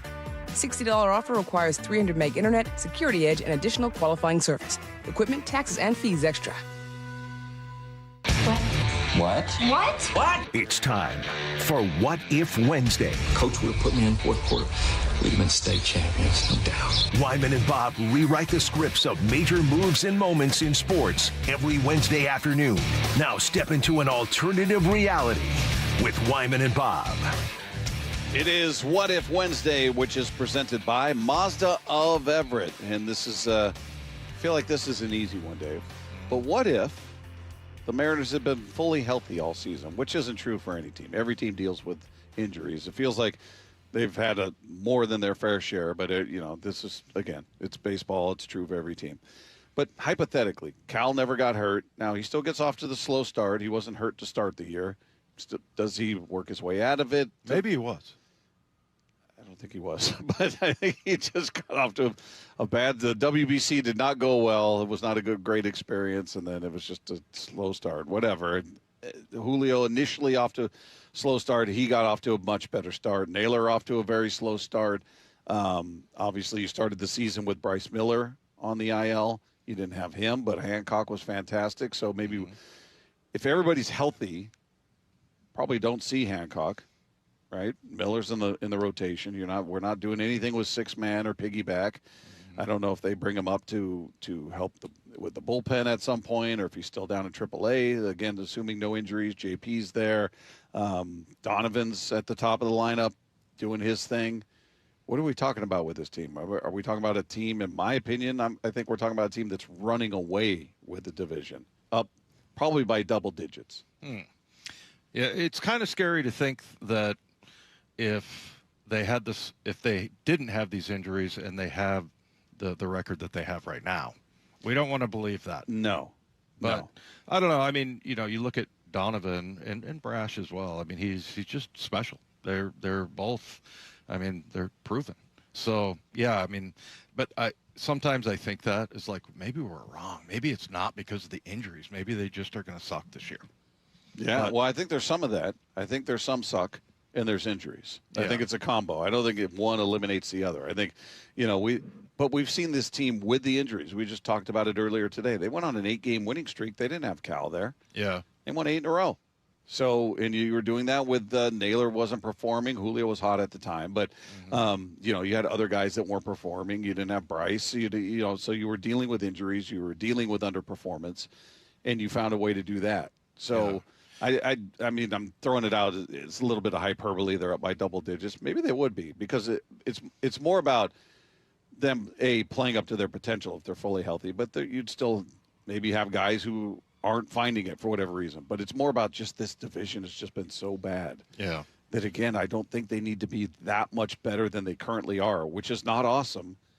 To take this division, I really think we're talking about just very, very minimal steps forward for a few guys, and this division is in their pocket. Yeah, no, I agree. And we started off the season thinking that, maybe the A's are going to be, but their pitching sucks badly. So, yeah, it's, would you say this, because we always talk about this in football, like, would you say Matt Brash is like an extra meeting guy? Like, he's pretty special as far as, like, the pitches that he throws, just the evidence from some of the hitters is like they're lost. I mean, he's a huge weapon. Whether they draw special attention to him or not, I'm sure in their hitters meetings they'd make mention like, all right, guys, look, especially righty on righty or lefties, you're going to be in there. If this guy's called out of the pen, we're probably going to bring you, Joe Lefty. You're going to be get ready, and here's what you're going to be facing. It's. So, yeah, certainly there's conversations about him, and I think everybody's aware that, the movement on his pitches and how deceptive he can be and how hard he throws. And he had given up 1 earned run. Yeah. 1 earned run on the season. He was spectacular. That's I don't know that we give that enough credit for what they're missing in the bullpen in his absence because he is dominant. And he's a guy that frankly makes life easier for everybody around, for Spire, for Munoz, for Bazardo, for Ferrer. I mean, just to have that ace in there, if you will, That, you know, that in your back pocket, ready for him to go out there and just shut down the opposition the way that he did, he did up until he was hurt. And to be absent that now, and you're relying on guys that probably wouldn't otherwise be up here in the big leagues. Yeah. You know. Well, and then you look at Brendan Donovan, and I mean, he only, like you said earlier, he only played in 25 games. But, you know, he was batting .274, and that when you look at his career averages over his career, I mean, they're very steady and very solid. And that's kind of what I was talking about earlier, that maybe he doesn't have to have a warm-up period, although it is slightly disturbing that he's not got a hit in his rehab outings yet. I'd like to see a little contact, or just to see, hey, his timing's looking good. You know, the swings there, he's got his timing. It's not about him hitting home runs. Just even if they're hard, loud outs. Give me some loud outs. Right. Yeah, he squared it up, but he hit it right at the first baseman. Yeah, that's kind of how Josh Naylor started out the season, right? Yeah, he was hitting the ball hard, and it just wasn't finding holes. And so, yeah, maybe that's it. But I don't know. You know, you look at what he had: 4 doubles in those 25 games, 3 home runs, 8 RBI. He worked some walks in there. His on base was really good. Yeah. So, yeah, his on base was 452. I'm sorry, 386. I was going to say, wow, he was on half the time. Yeah, huh? Sorry about that. But, yeah, I mean, I think those two guys could be difference makers, definitely. So, yeah, I'll be very curious to see, now that we brought that up, the Brendan Donovan return, and, you know, like, does he get off to a fast start? But Brash, I mean, I think with him and Munoz, those two guys are so special, and they worked together so well last year. And it just, you know, but I have a sort of, it always kind of tugs at me that, like, he's gonna be an injury guy. It's been his story. I mean, you can't argue against it. You know, as much as I'd like to say, well, that's not fair. Well, it kind of is. Yeah. I mean, it's just been what's been part of his story to this point. Unfortunately, hopefully that gets fixed. They find a solution, a routine, a program that helps him. Yeah. But to this point, that's been an unfortunate part of his story. The other part of this, probably not seeing Colt Emerson up here. True. I mean, if the Donovan's healthy, JP's healthy, this is the what if. Everybody's healthy, JP's there the whole time, and Donovan's there the whole time. Now, we don't know how Donovan would have worked out at third base defensively. Was that something that was going to be problematic, or would he have found a rhythm there? I don't know. But presumably, we're probably not seeing Colt Emerson unless he was, you know, to this point he's in AAA and he's just lighting it up. Then maybe they're going, okay, our offense is still sputtering here. We got our full complement of players. Let's try to infuse some energy here, bring this kid up because he's tearing up AAA pitching. But outside of that, maybe he's still down in AAA, and we haven't been exposed to anything with him to this point. Right. So, hey, before we go to break, do you want to try some 40-year-old gum? As enticing as that is, I'm going to go ahead and say nah. Okay. That's what came in the baseball. Lefko likes free food. Lefko? We can wrap it in wax if it'll make it feel better. He'll eat anything. Would wax make it feel more familiar? Okay. Yeah. Okay. All right. Meanwhile, we have some injury news when it comes to one Seahawks player. We'll check in with Brady Henderson to get more info on that and much more. You're going to hear that conversation coming your way next with Wyman and Bob live from T-Mobile Park at Seattle Sports on 710. Back on February 8th, the countdown started at 167 days. 3, 2, 1. Right after the clock showed zeros. The Seahawks win Super Bowl 60. The champs are back on the field in just 3 days when Seahawks training camp begins. We know that we're target number 1 now. And nobody covers Seahawks training camp like the home of the Super Bowl champs. Seattle Sports.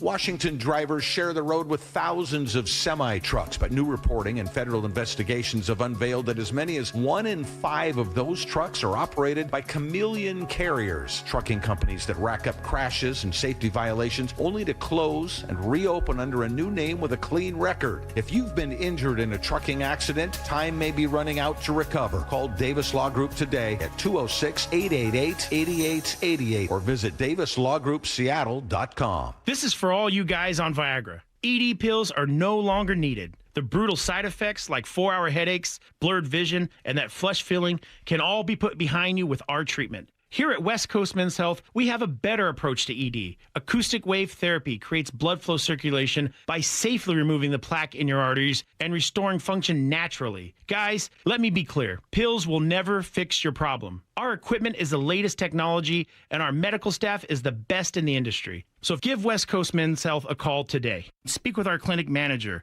Ask him any question you like, how it works, the science behind it, and even the cost. If you suffer from ED or Peyronie's disease, give West Coast Men's Health a call today. In addition to treating ED and Peyronie's disease, we now offer testosterone replacement therapy. With clinics in Redmond and Tacoma, call 206-519-6541. 206-519-6541. Online at westcoastmenshealth.com. No hot water at 6 a.m. is no way to start your week. The Fast Water Heater Company has been the one to call in Seattle since 1986. And now, as part of Fast Home Services, they're making it even easier.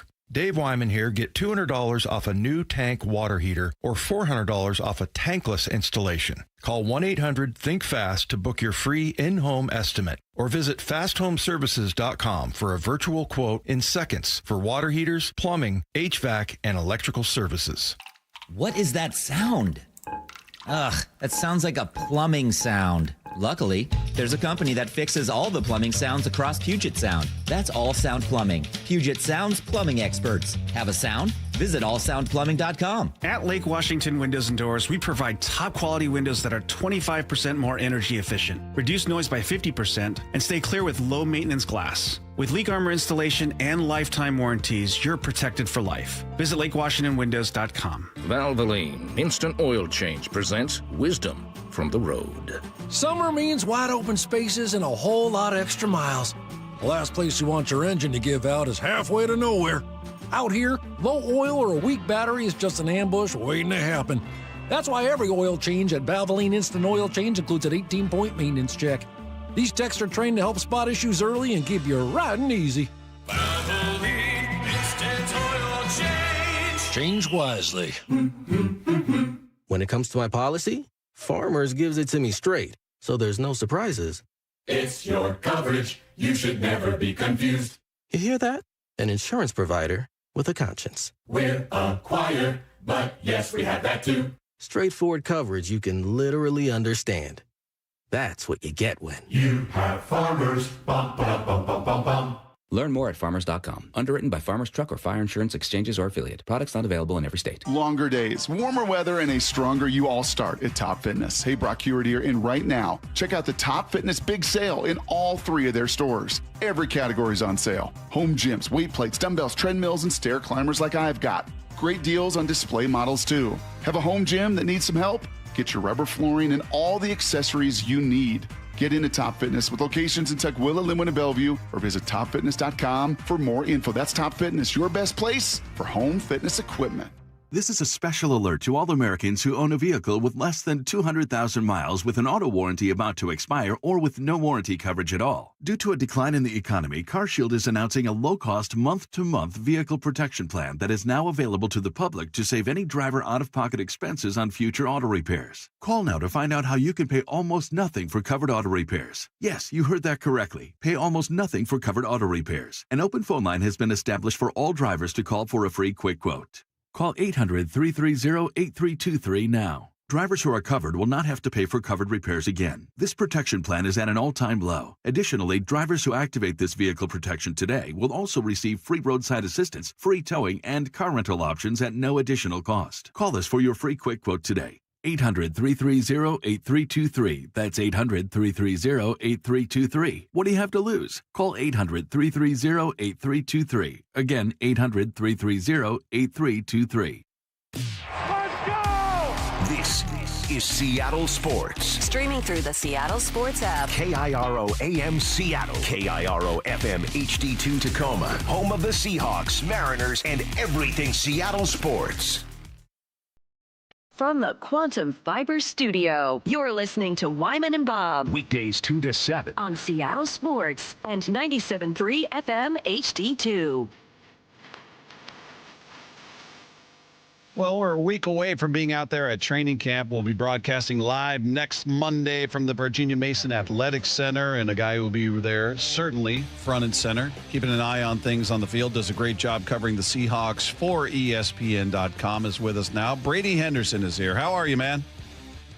Bob, what's up, man? Doing great. How are you guys? We're good. We're good. You just got back into the country, huh? Where'd you go?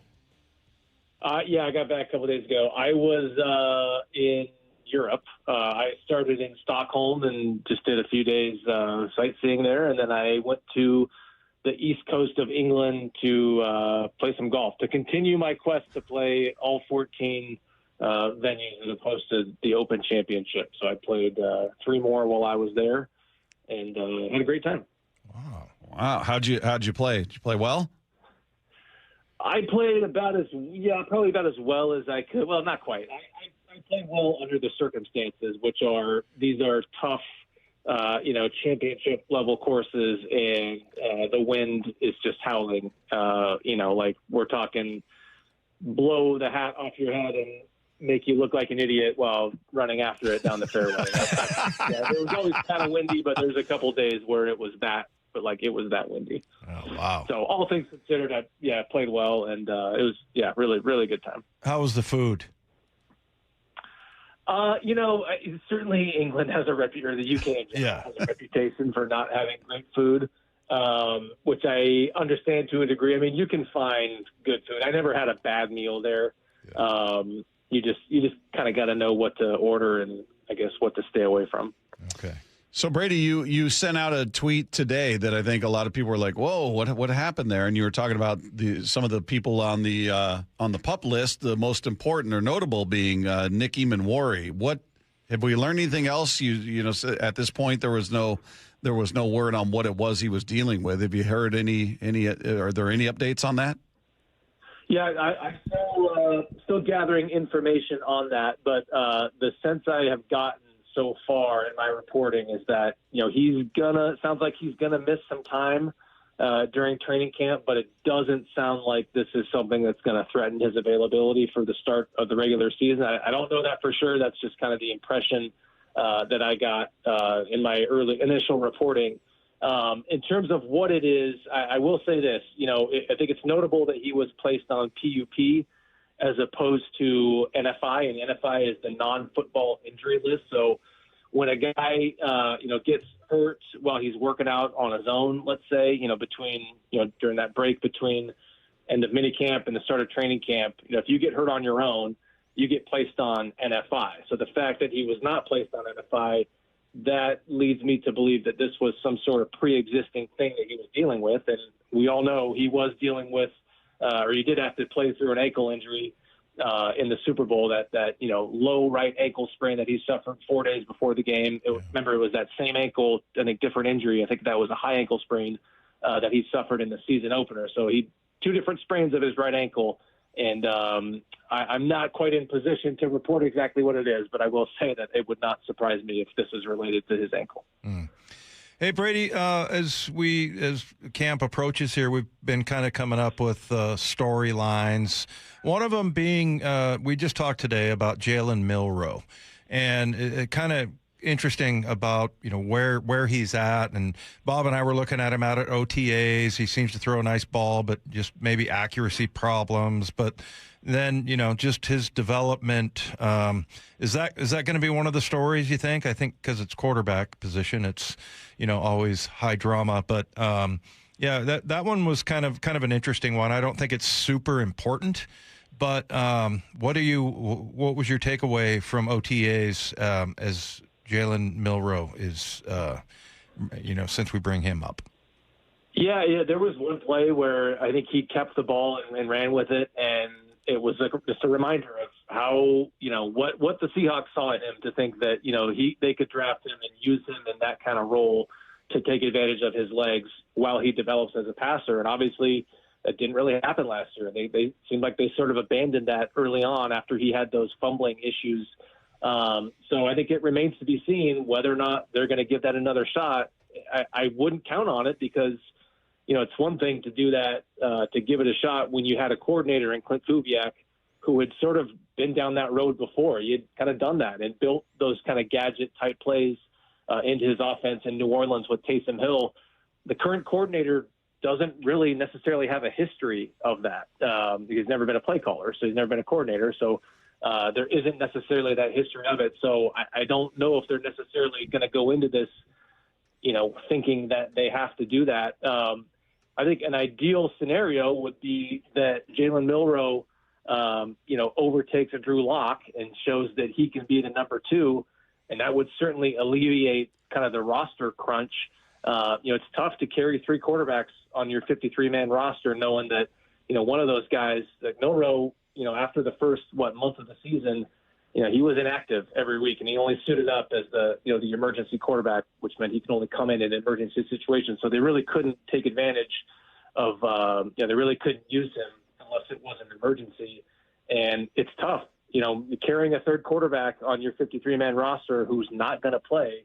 That means you're burning that roster spot on somebody who could, you're not using it on somebody else who could play. So I think an ideal scenario would be Milroe overtaking Locke for the number 2 job. But I didn't see any evidence last season that was, that it was on the verge of happening. Now, maybe he's made significant strides over the offseason, but it looked like just as a passer, we all know the legs, we all know, we also hear a lot about the work ethic and how diligent of a worker he is, but it just looked like, from an accuracy standpoint and also holding on to the football, I don't know if he's on the verge of overtaking Drew Lock anytime soon.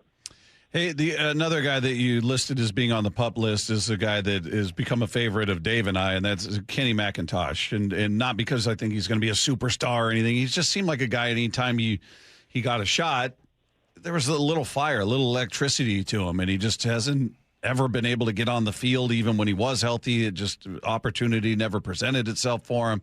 And now he's on the PUP list. I assume, obviously, this has to do with the injury he suffered last year, but is he a guy that you think is really going to have to show something or just to make the roster? Or what does the future look like for him, in your opinion?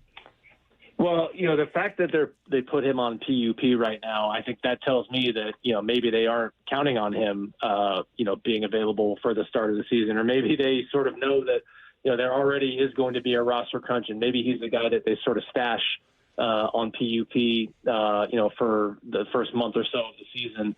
I was surprised the other day looking up.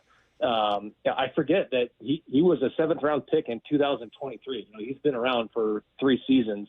It just doesn't seem like it's been that long because we've hardly seen him on the field just because of the various injuries that he's dealt with, including, that torn ACL he suffered. I think it was the first week of practice last training camp. And so, they've got obviously some question marks in their backfield, and he would bring that kind of explosive element that there still is a question mark of whether or not they have that, without Ken Walker. But I think the injury history is such, and the fact that he's on PUP right now, it doesn't sound like they're necessarily counting on him, at least not right away. Hey, Brady, which rookies do you think will have a big impact? It's kind of a prediction, I guess, because we don't really know. But I don't know. It seems like it's reasonable to expect the top 3 picks to have to be able to contribute almost right away. But what are your expectations? Yeah, that's where I would start right there. Is just down the list 1, 2, 3: Jadarian Price, Bud Clark, Julian Neal. I mean, we all know what's in store for, Jadarian Price. I think he just slides into that Ken Walker, the third role. And, I don't think they're going to, he's going to be their bell cow, so to speak, right away, just like Walker was not. I mean, if you go back, Walker was averaging, I can't remember what the number was, but, we're talking, 14, 15 carries a game for most of the season until Charbonnet went down in the playoffs. And so I think he slides into that role as just a piece of the backfield, not necessarily the clear-cut number 1 guy. Bud Clark and Julian Neal, I mean, we'll see. They're going to be competing for starting jobs. And, we're considering number 3 cornerback a starter because it basically is in today's NFL, even though you're maybe not necessarily playing 100% of the snaps.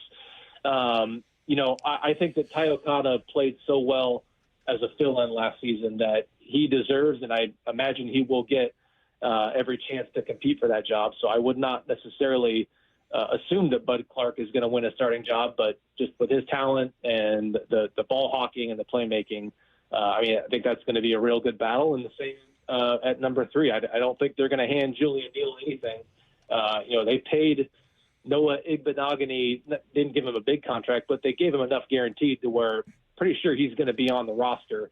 And, this is a guy who, even though he has not lived up to the first round billing, maybe, he has been a quality player who has started quite a few games, and he's got, a good bit of experience both outside on the perimeter and in the slot. So those are going to be 2 battles right there. And then, Bo Stevens, their 5th round pick, I have said this before, and I still kind of think this is the case, that Anthony Bradford is the favorite to hang on to that job. But certainly they had to draft somebody who would at least push Anthony Bradford for that starting job. And, Bo Stevens is that guy. So I think eventually he's going to be their starting right guard, even if it's not this season, as Anthony Bradford enters the last year of his rookie contract. Yeah, we've talked a lot about this being a prove-it year for Bradford, whether it's proving it to the Seahawks or his next team. He's got to have a great year if he wants to cash in, obviously. But, just in talking about him having to prove that in his final year, one guy we hadn't mentioned, and he doesn't have anything to prove, but it's his final year, Leonard Williams. That just kind of totally slipped under the radar for us. Just, whoa, he's in the final year of his deal. Now he's an older player. He's 32 years old. So in football years, yeah, that's certainly an elderly guy, if you will. But there doesn't seem to be any drop-off in his play. He seems hugely important to this defense. So what do you see happening? You're hearing any rumblings about an extension, or how do you see this playing out for Leonard Williams? I'm going to be totally honest with you, Bob. I do not have a great feel for that one, and whether or not they're looking to extend him. I'm sure you guys saw this, but he was number 1 in when our man Jeremy Fowler. He does the list every year where he pulls, solicits votes from executives and scouts and coaches throughout the NFL, and they voted Leonard Williams the number 1 interior defensive lineman in the NFL. And look, we all know how this works. His agents are going to look at that, and they are going to use that or try to use that to their advantage when it comes time to negotiate. So that tells me that if the Seahawks want to, if they were interested in extending Leonard Williams this offseason, it's going to be very, very expensive. And to your point, he is sort of at that age to where maybe you wonder if they would prefer to go year to year. I don't have a great feel for that. I'm trying to track that down, but I think it's safe to say that the Seahawks wanted to extend Leonard Williams right now. They would have to make him one of the, if not the highest paid defensive tackles in the NFL. And I just don't know, assuming they get the Witherspoon deal done, they will have made Jackson Smith and Jigba the highest paid wide receiver in the NFL.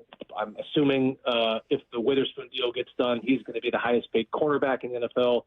And you start to wonder about, teams, as a point I've made before, teams only have so much cash to spend in one off season. When you talk about 2 top of the market deals getting done, I would wonder if there is enough cash left over to do a third.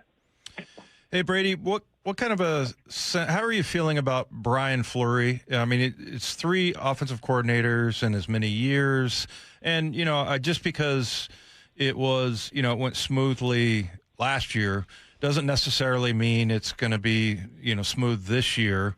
And we talked to Matt Hasselbeck, and he's like, it's not like losing Clint Kubiak wasn't a big deal. It's kind of a big deal, but I don't know. I haven't heard many critics or people talking about, hey, this is 3 offensive coordinators in as many years, and that's gonna take its toll or whatever. It just seems like everybody's assuming that that's gonna go like it did last year, but I guess I would say not so fast. I'm not so sure about that one.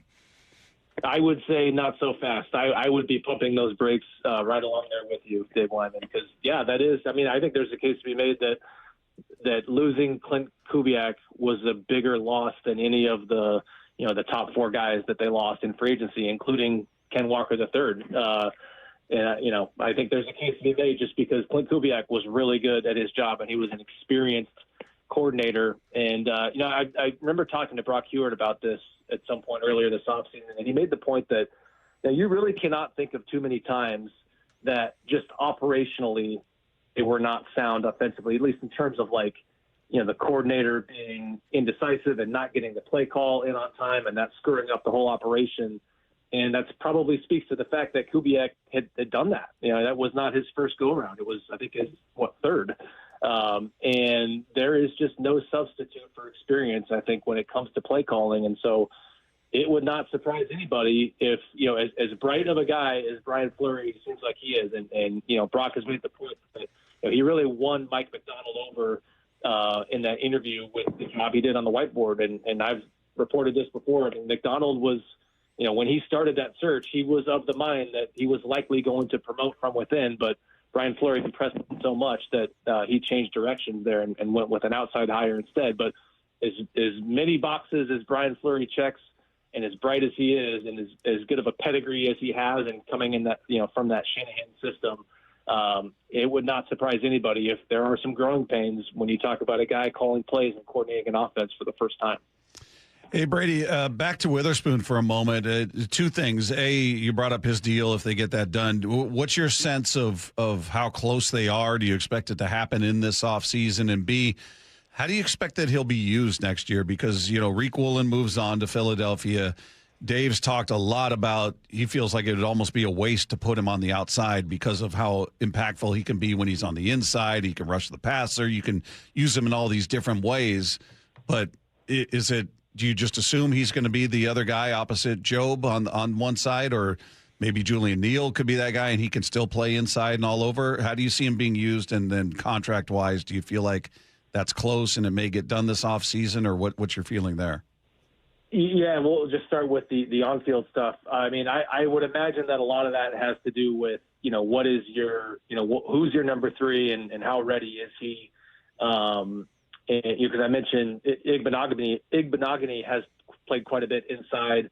So I think it depends on just the sort of what's going on around them. But, if you remember the Super Bowl, they sent him after the quarterback a lot more than they had earlier in that season. And look, I'm sure Mike McDonald knew as well as anybody what Devin Witherspoon was capable of as a blitzer from the inside, but maybe how much he impacted that game. Maybe that's a sort of reminder to Mike McDonald that, hey, this guy is pretty dangerous when he's inside. And so maybe they do end up using him more in that role next season. But I do think it would probably depend to some degree on who's your number three and what is he good at. In terms of the contract, it's just a really interesting situation because, as I've mentioned, when they got the JSN deal done in, late March, they immediately turned their attention to an extension for Witherspoon, and they made their initial offer, not long after that. So we're talking about, I can't do math on the fly, but this is 5-6 months, whatever it is, and they haven't got a deal done. That's an abnormal amount of time.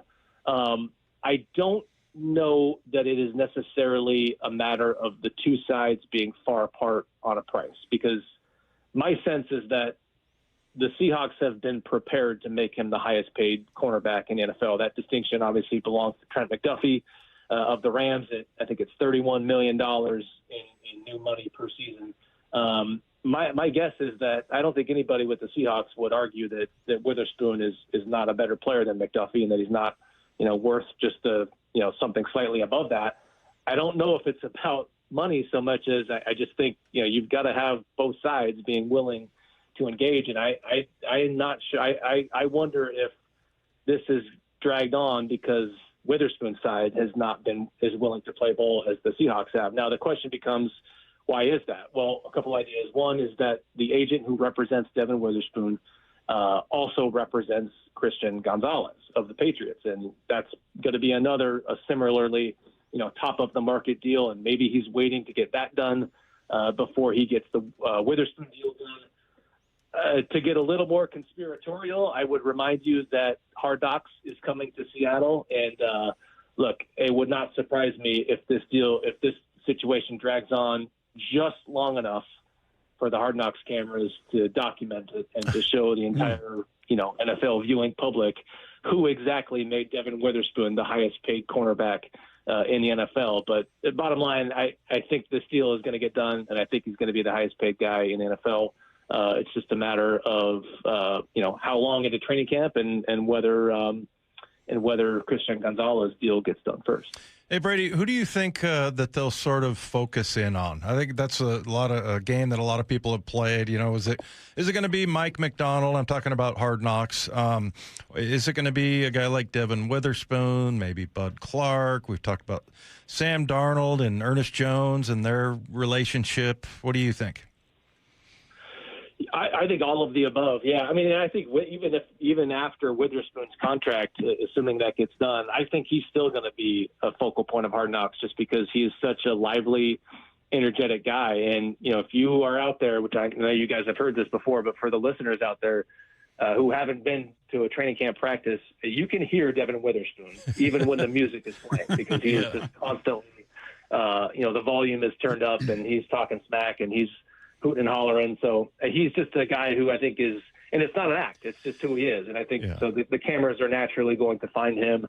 I think Darnold, and not just because he's a quarterback, I think Darnold is sneaky funny, and you don't always hear it because he tends to be pretty buttoned up in press conference settings. But there is a kind of a fun, dry sense of humor that I think that's going to come out when it's the camera is sort of off to the side and not necessarily right in front of him. I think that's when you're going to get him, and you're going to see some fun interplay between him and the other quarterbacks.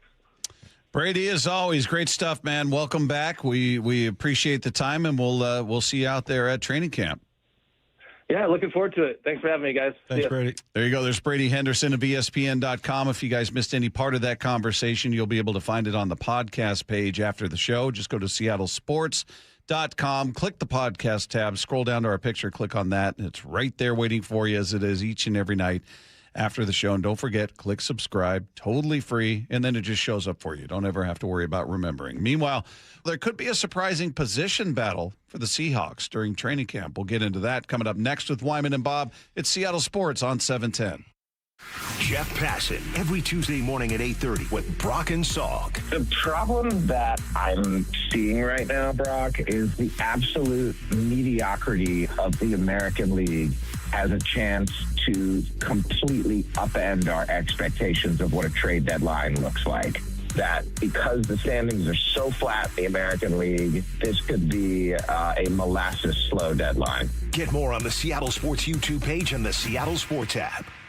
Stay cool this summer and save big. Lake Washington Windows and Doors delivers the quality, comfort, and energy-saving performance you deserve. During July, buy 3 windows or doors and get 1 free. Plus, make no payments for 12 months. LakeWashingtonWindows.com. The biggest scuba sale in America starts tomorrow at Underwater Sports in North Seattle. Incredible savings for 3 days only.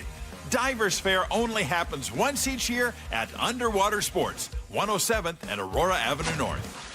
Immaculate greens, unrivaled natural beauty, championship caliber conditions. Bump letting you know Loomis Trail is the epitome of Northwest golf.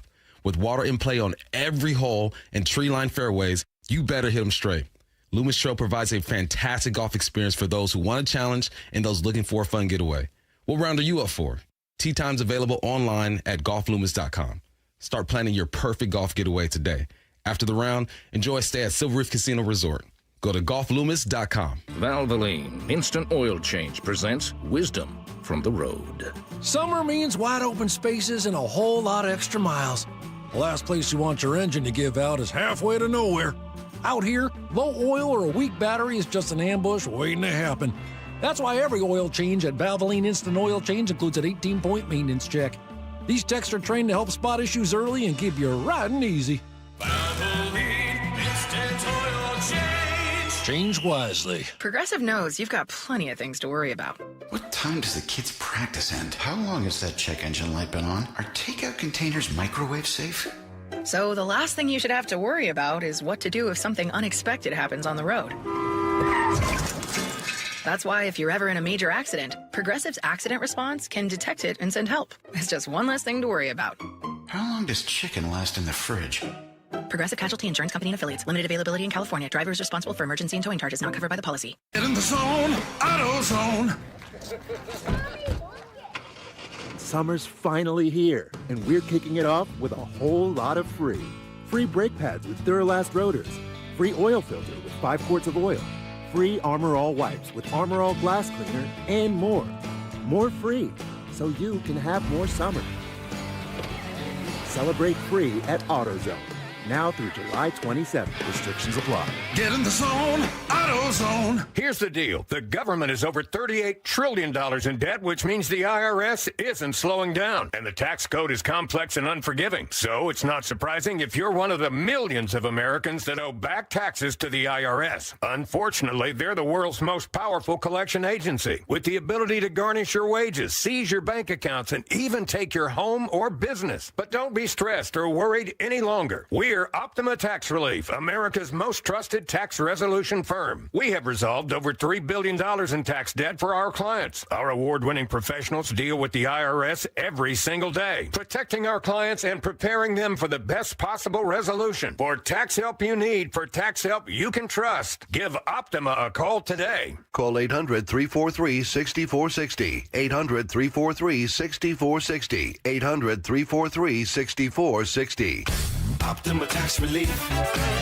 Some restrictions apply. For complete details, please visit OptimaTaxRelief.com. The countdown is on. Just 3 days. Until Seahawks training camp on the home of the Super Bowl champion Seahawks, Seattle Sports. Do you have a wood deck that could use a little TLC this season? Start by giving it a good cleaning to remove dirt, pollen, or any mold or mildew. Then, if you're left with gray wood and decide you want to restain, use a wood brightener product first. Finally, when you're ready to bring life and color back into your deck, choose Penifin Ultra Premium Red Label Wood Stain. Its highly penetrating Brazilian rosewood oil formula provides superior protection for your wood deck. Penifin Red Label Wood Stain, on sale now at Dunn Lumber.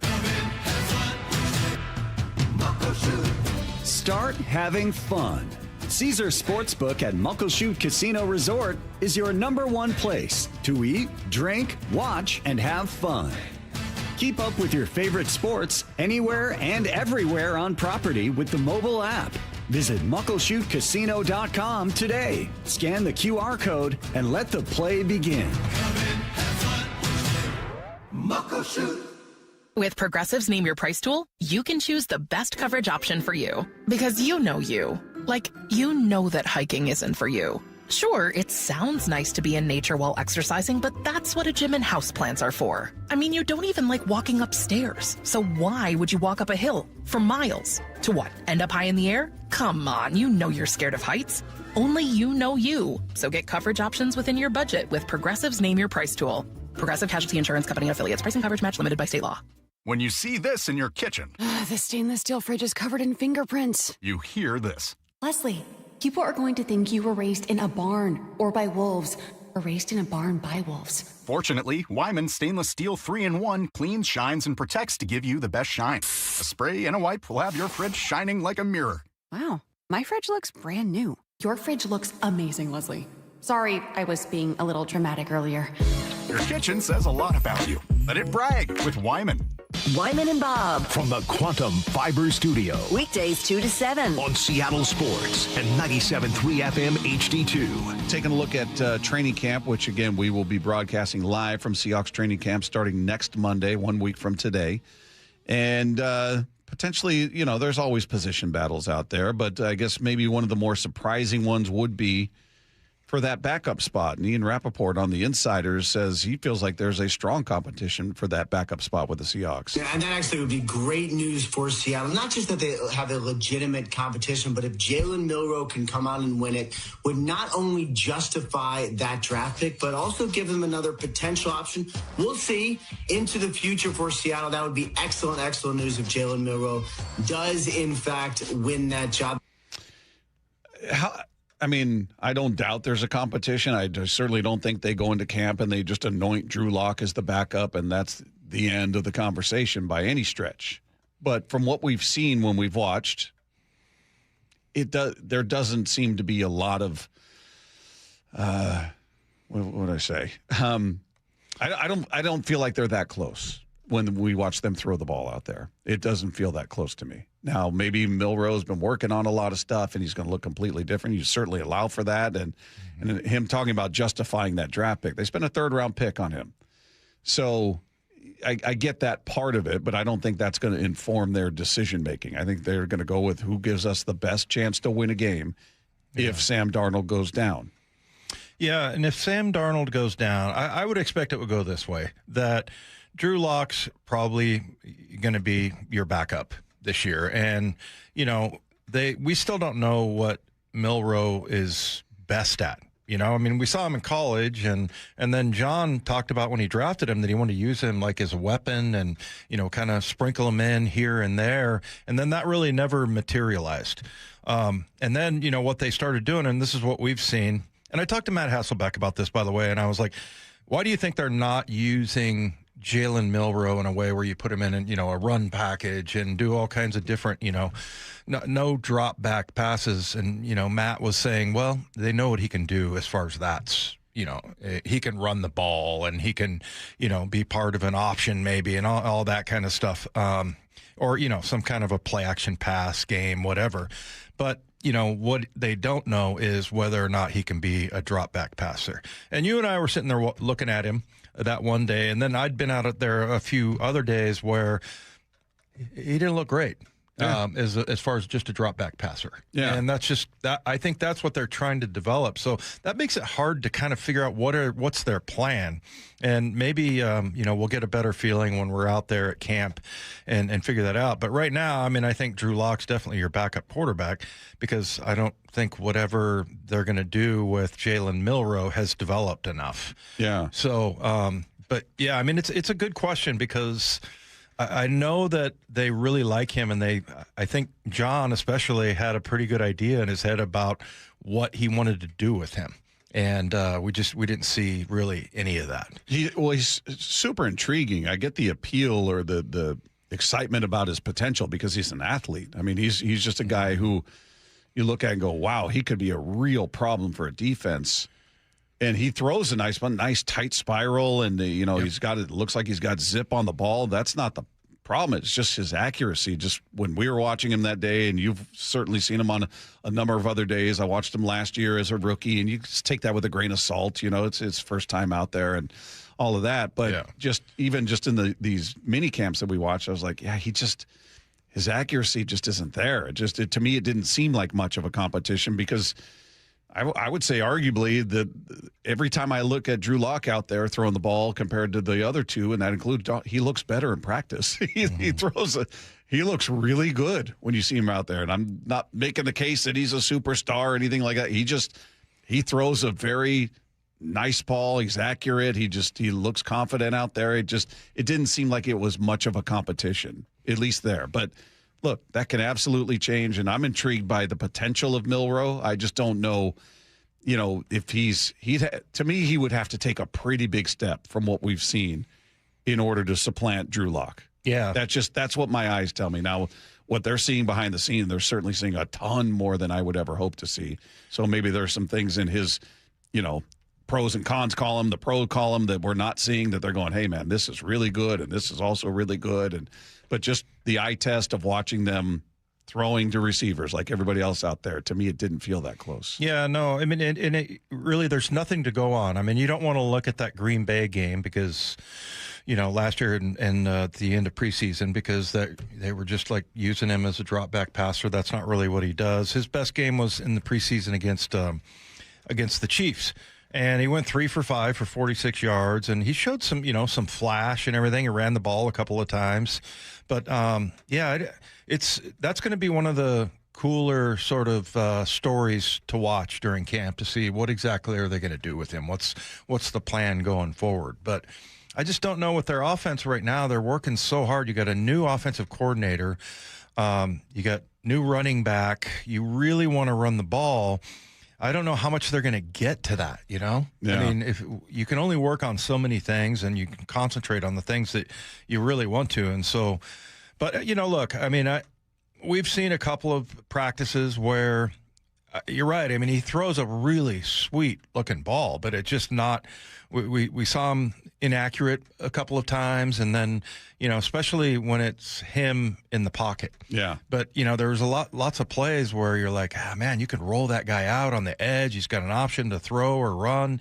I mean, it seems like there's lots of ways to use that guy, but I don't know if he's going to get lost in the wash because they have a lot of things to do on offense. Do you agree that I don't think John or even more specifically Mike are going to do anything based on his draft position? I don't think there's going to be like, hey, we got to make this look good. We got to get something out of this because of where we picked him. Yeah, he represents a level of commitment. You spent draft capital on him as a third-round pick, so that represents something. But I also don't think Mike cares where anybody was drafted. I think he's just looking at who gives me the best chance to win. I don't give a damn if they're a free agent or a first-round pick. Do you sense any sort of extra urgency to develop him because of where he was drafted? No, I don't. I don't think John thinks that way. I really don't. I think he's willing to cut bait and move on if it was something that they just missed on or it just didn't come up. There really hasn't been an opportunity for him. Yeah. So that he might fall through the cracks that way, and that's one of those things. But it's funny. The first round, second round, third. Once camp starts, I feel like a lot of that just goes away. It just does. I mean, I think especially the fans, you want the first, second, third rounders to be participating and do well. But like once you don't care if the guy's an undrafted free agent. If he beats out a second rounder, you want that guy on the field. Yeah. So it's very unclear what he is going to be, and that's why I think he could be one of the more interesting stories, like I said, in camp, because he's definitely a very talented athlete. But how are they going to use him? Because it's a pretty big departure going from Sam Darnold to him. I mean, you would have to they talked about putting Robbie Utes in there and, maybe some play action pass or him running the ball or whatever, I think those kinds of things they know he can do, but now they're trying to develop him as just a drop back passer. And, that's really probably what we're going to see mostly, but I don't know. I don't know what their tolerance is for, how long are they going to carry him? And maybe he's a good trade capital guy at some point. Yeah, it's going to be fun to watch. I mean, I get why people are excited about his potential because he, and I know Russell's persona non grata for a lot of fans, but what made him exciting was his ability to throw the ball and his ability to keep a play alive with his mobility, his athleticism. And I think you feel like there's a version of that with Jalen Milroe there. But he's bigger. He's not the 5'10" and 5'8" guy. So I think people get excited about, well, he could be potentially that kind of player again. You might have another version of that. So remember Russell's breakout game in Kansas City? I remember I got on the plane afterwards, and Pete Carroll goes, "What'd you think of that? Why, man?" I was like, "That was freaking awesome." That was pretty cool. Yeah, pretty cool. And to have that, and Russ wasn't the fastest guy in the world, but like I remember describing the one play he ran up the middle, and it was like Indiana Jones with everything like crumbling behind him with the ball rolling towards him, and Russ just stayed ahead. And I mean, just fast enough. Yeah, and you love to see quarterbacks make those kinds of plays, and I think that's the kind of excitement that Jalen Milroe can bring, but. You've got a pretty good starting, quarterback and a pretty good backup there in Drew Lock. And based on what they want to do, it's your third coordinator in as many years. But I don't know, maybe he's like, hey, man, I got some ideas for this Jalen Milroe kid. He had an interesting trade idea for the Mariners. We'll talk to him about it. Jim Bowden, he's going to join us, talk some Mariner baseball coming up with Wyman and Bob at Seattle Sports on 710.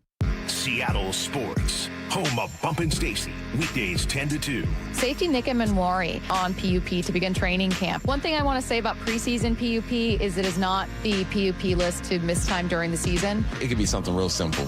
And they're like, all right, he's already in good shape. He's been to all of our stuff. It's not like he's going to get lots of reps during preseason games. I'm hoping it's just being really, really cautious when it comes to Nick and Manwari.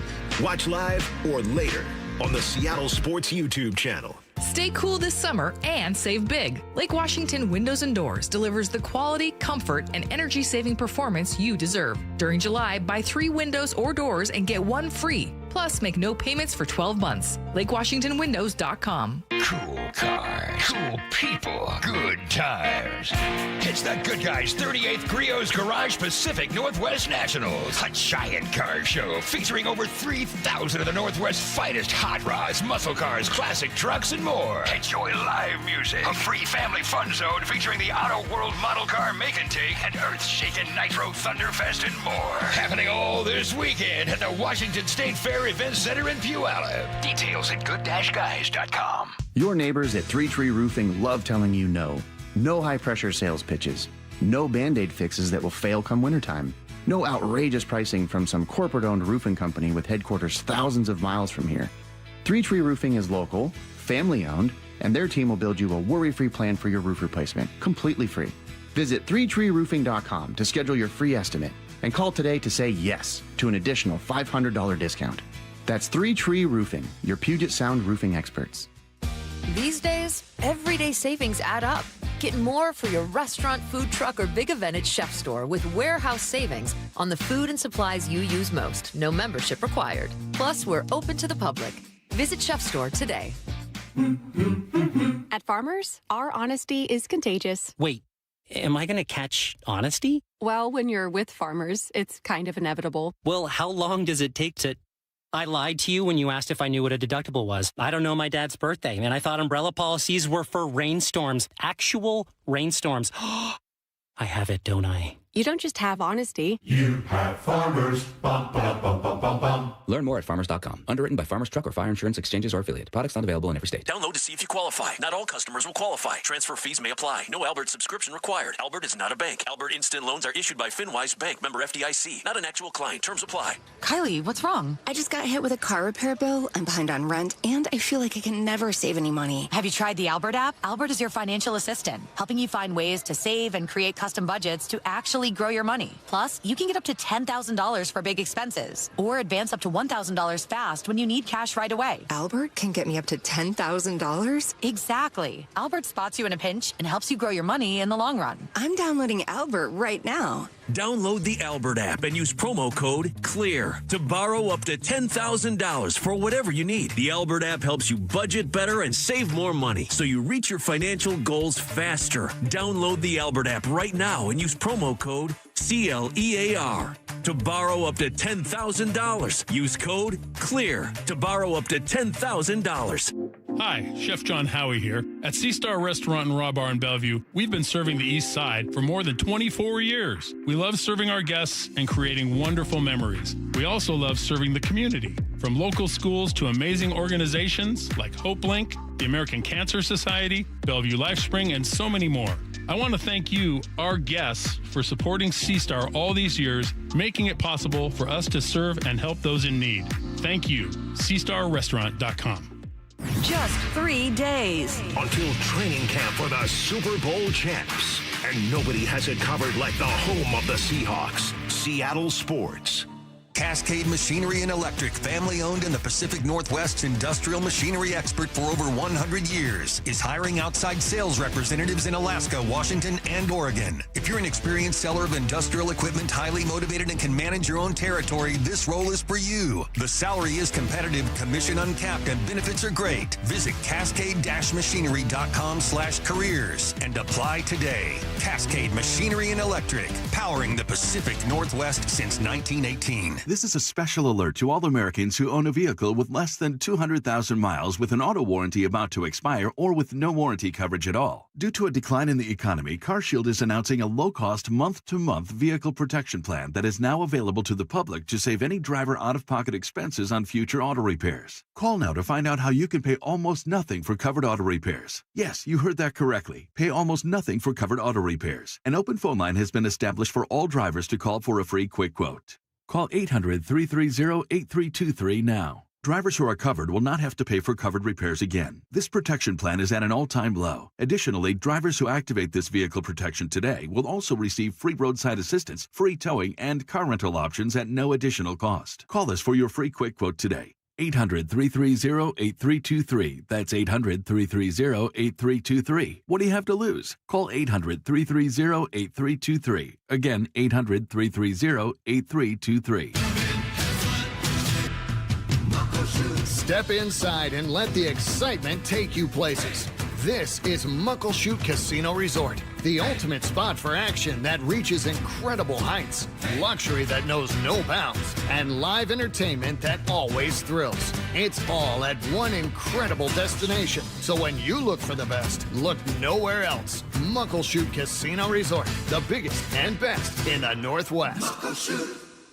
From the Quantum Fiber Studio, you're listening to Wyman and Bob. Weekdays 2 to 7 on Seattle Sports and 97.3 FM HD2. A lot of conversation around the Mariners who have worked their way back into first place in the AL West, but we got the trade deadline approaching, and we got some interesting trade suggestions out there. One that we were talking about yesterday was courtesy of this man who is with us. He's a national writer for The Athletic. He's a host on MLB Network Radio and Foul Territory. Jim Bowden is here with us. Jim, how are you, sir? I'm doing fine. How are you? Happy trade deadline week. Yeah, you too. This is, well, first of all, before we get into the Mariners specifically, what kind of trade deadline do you expect? Because all we keep hearing from the national voices is that all of these teams feel like they're in it. There's so many teams who are mathematically there within a few games, so everybody's going to feel like they're buyers. They're not sellers, which the prices are going to go way up. The ask is going to be way higher than years past. Do you buy that?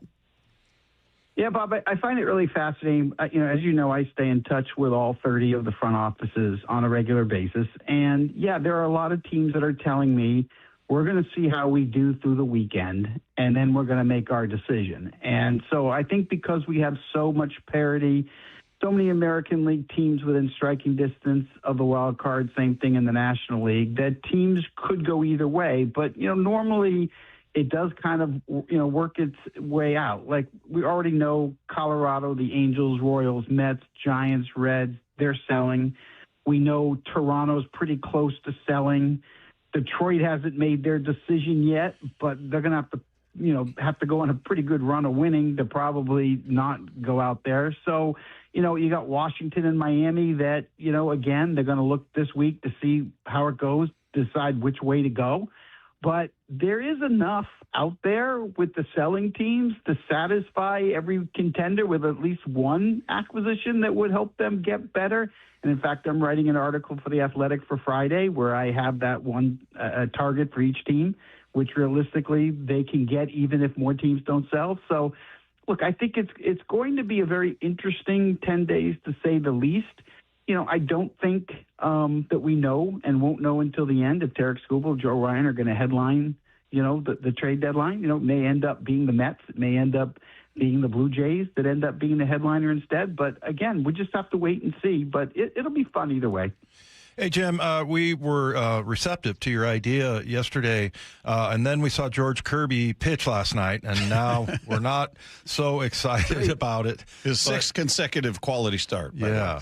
Yeah, but I mean, is he the guy that gets the most in return, do you think?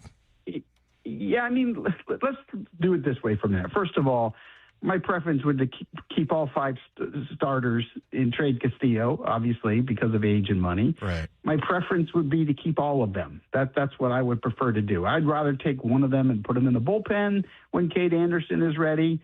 That's how I feel. But what I tried to do in that article is I try to listen to the front office executives and then try to find a way to satisfy what their needs are, right? And so Jerry DiPoto, the president of the Mariners, came on my MLB Network radio show and said that he would like to get a right-hand hitter because they really struggle against left-hand pitching, and he said he'd like to get another high-leverage reliever.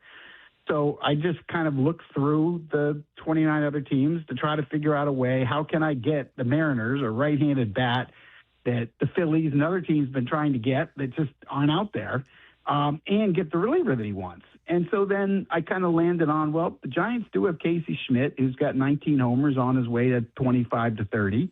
Eric Miller, last 8 appearances, hadn't given up a run. He doesn't walk anybody. He punches everybody out. And I'm thinking, okay, well, if you take Schmidt and you take Miller and you put them on the Mariners, that solves the two big needs you say you need. And so maybe you make a bad trade and you win the World Series and it was worth it.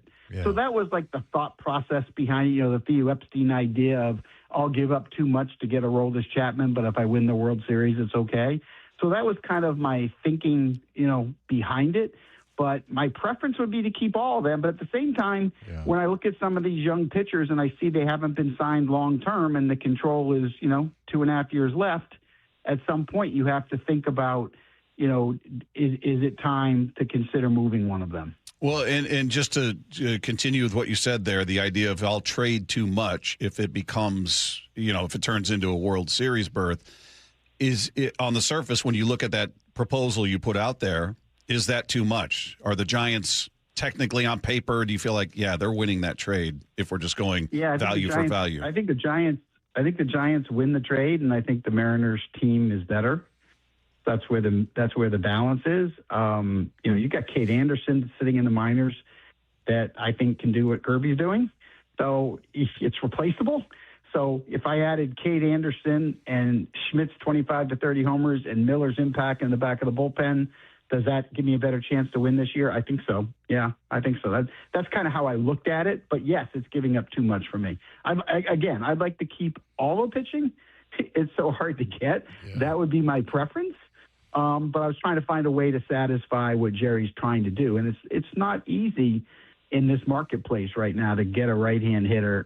You can get a reliever, but it's hard to get that right-hand hitter with power.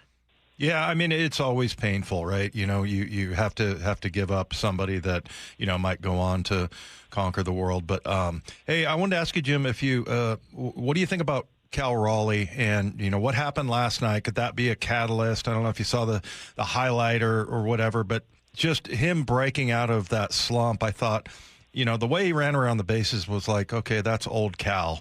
It wasn't like he was incredibly excited or anything, but wonder if that can be the catalyst for him to get back to where he was, somewhere close to where he was last year.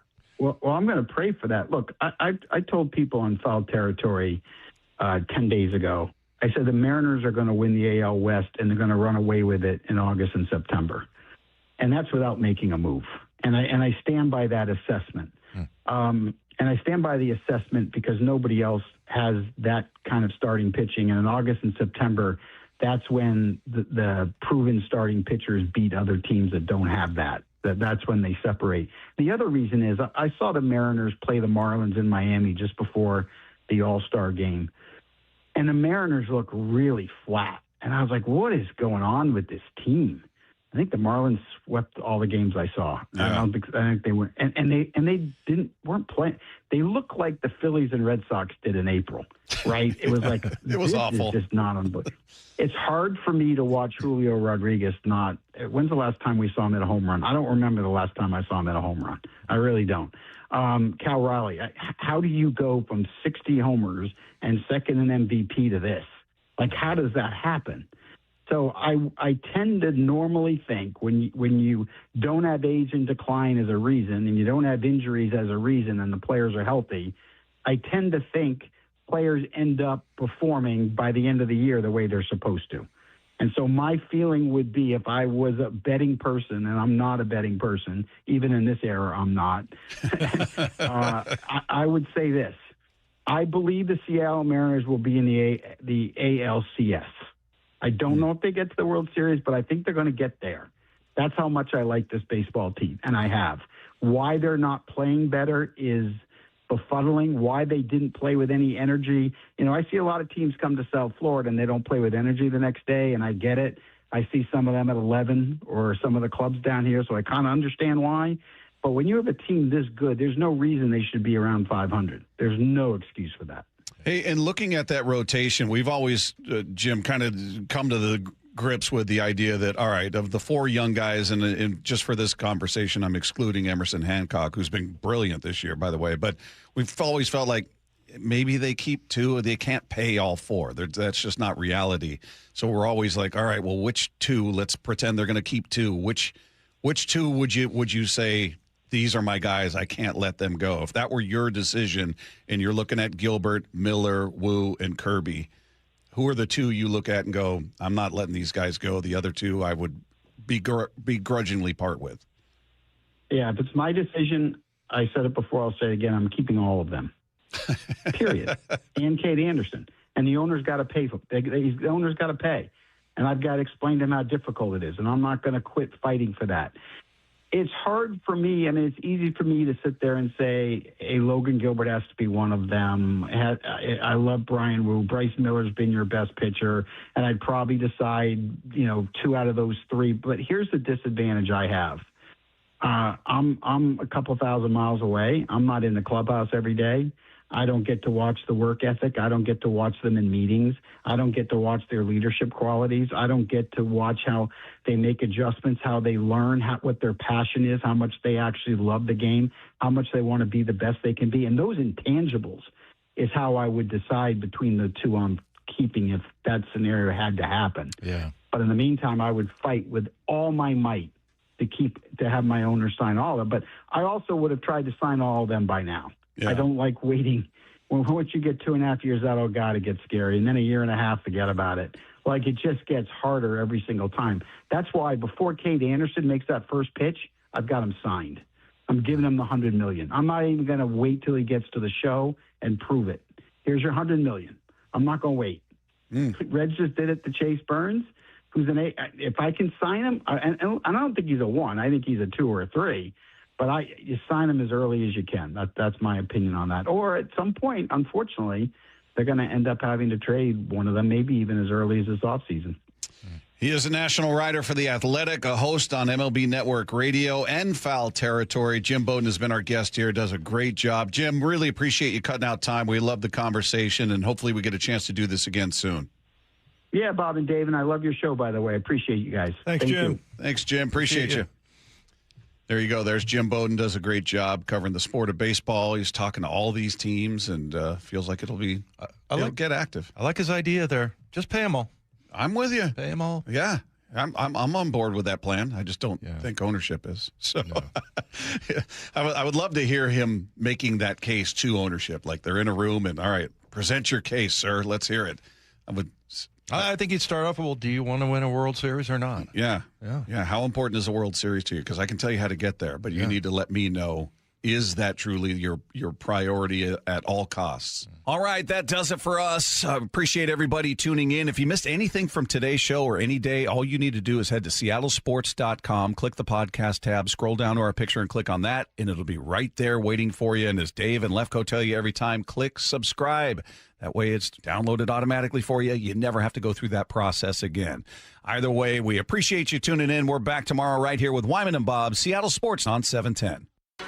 Back on February 8th, the countdown started at 167 days. 3, 2, 1. Right after the clock showed zeros. The Seahawks win Super Bowl 60. The champs are back on the field in just 3 days when Seahawks training camp begins. We know that we're target number 1 now. And nobody covers Seahawks training camp like the home of the Super Bowl champs. Seattle Sports. The Boeing Classic welcomes the world's greatest golf legends to the Pacific Northwest, August 14th through the 16th at the club at Snoqualmie Ridge. Watch Masters champions and Golf Hall of Famers compete for a $2.3 million purse at the only PGA Tour champion stop in the region. Bring the whole family and make sure to check out the Seahawks Village, packed with fun for all ages. Tickets start at just $20 and kids get in free. Visit BoeingClassic.com to get yours today. Wayscar Ford is celebrating their 104th birthday in Auburn. How's that possible? It's all about the people, employees and customers just like you and me. The Wayscarf Way, 104 years of service, trust, and community. WayscarFord.com. That's WayscarFord.com. A Wilt Chamberlain 1972 playoff game-worn jacket was recently bought for $3 at a Goodwill in Portland. You may not be sitting on a warm-up jacket worn by Wilt the Stilt, but there's serious value to your old gold, jewelry, watches, silver, and coins. Dave Wyman encouraging you to see what they're worth at Bellevue Rare Coins in Bellevue, Issaquah, Tacoma, and Linwood. They'll give you an honest, no-pressure assessment for free. See how much they're worth at Bellevue Rare Coins, and if the price is right, cash in. The biggest scuba sale in America starts Thursday at Underwater Sports in North Seattle. Clearance prices on masks, regulators, computers, fins, tanks, BCs, free photo and video seminars, free fitting, and incredible savings on a custom-fit dry suit. Big savings on advanced scuba classes. Underwater Sports' 50th Annual Divers Fair starts this Thursday at the North Seattle Underwater Sports Store, 107th and Aurora Avenue North. Don't miss the biggest scuba sale in America. What is that sound? Ugh, that sounds like a plumbing sound. Luckily, there's a company that fixes all the plumbing sounds across Puget Sound. That's All Sound Plumbing. Puget Sound's plumbing experts. Have a sound? Visit allsoundplumbing.com. The IRS finally caught up with Louie. I hadn't paid my taxes in 8 years. I owe the IRS a lot of money. Louie was in deep trouble. We're going to take your house, put a lien on your bank account, garnish your pay. They don't care. They're going to take your paycheck. Louie found out about Optima Tax Relief, the leading tax resolution firm. A-plus rated by the Better Business Bureau, they've resolved over $3 billion for their clients. Optima Tax, they help me. They calm me down. They make me feel comfortable, and I trust them. Louie has a lot to be thankful for. I don't owe the IRS anymore, and I'm able to live a comfortable life, a lot better life. It was because of Optima Tax. For tax help you can trust, call Optima now for a free consultation. Take it from Louie. If you owe the IRS, don't go it alone. Give Optima Tax a call. They can help you. Call 800-343-6460. 800-343-6460. 800-343-6460. Optima Tax Relief. Testimonial from an actual client. Some restrictions apply. For complete details, please visit OptimaTaxRelief.com. Progressive knows you could have easily taken the freeway, but you took the scenic route to see a waterfall and an oddly busy boiled peanut stand. Discovering the unexpected is exactly why you bought an RV, so protect it with a bundle from Progressive. Because although you may be 3 hours behind schedule, you're 6 jars of jam richer and possibly enrolled in a butter-churning workshop. Switch to Progressive and protect your RV, boat, or motorcycle by bundling with your home or auto insurance. Progressive Casualty Insurance Company affiliates and third-party insurers. Not available in all states or situations. Get in the zone, AutoZone. Summer's finally here, and we're kicking it off with a whole lot of free. Free brake pads with Duralast rotors. Free oil filter with 5 quarts of oil. Free Armor All wipes with Armor All glass cleaner, and more. More free, so you can have more summer. Celebrate free at AutoZone. Now through July 27th. Restrictions apply. Get in the zone, AutoZone. Less than 4 in 10 kids aged 6 through 12 are playing sports regularly. 4 in 10 kids? Let it sink in. Just 4 in 10 kids. ESPN is building a nationwide coalition powered by Disney called Take Back Sports, with the purpose of training more coaches, expanding access, and creating community-driven sports programming that puts kids and fun first. We're working on that story. We hope you'll join us. Visit takebacksports.org to learn more.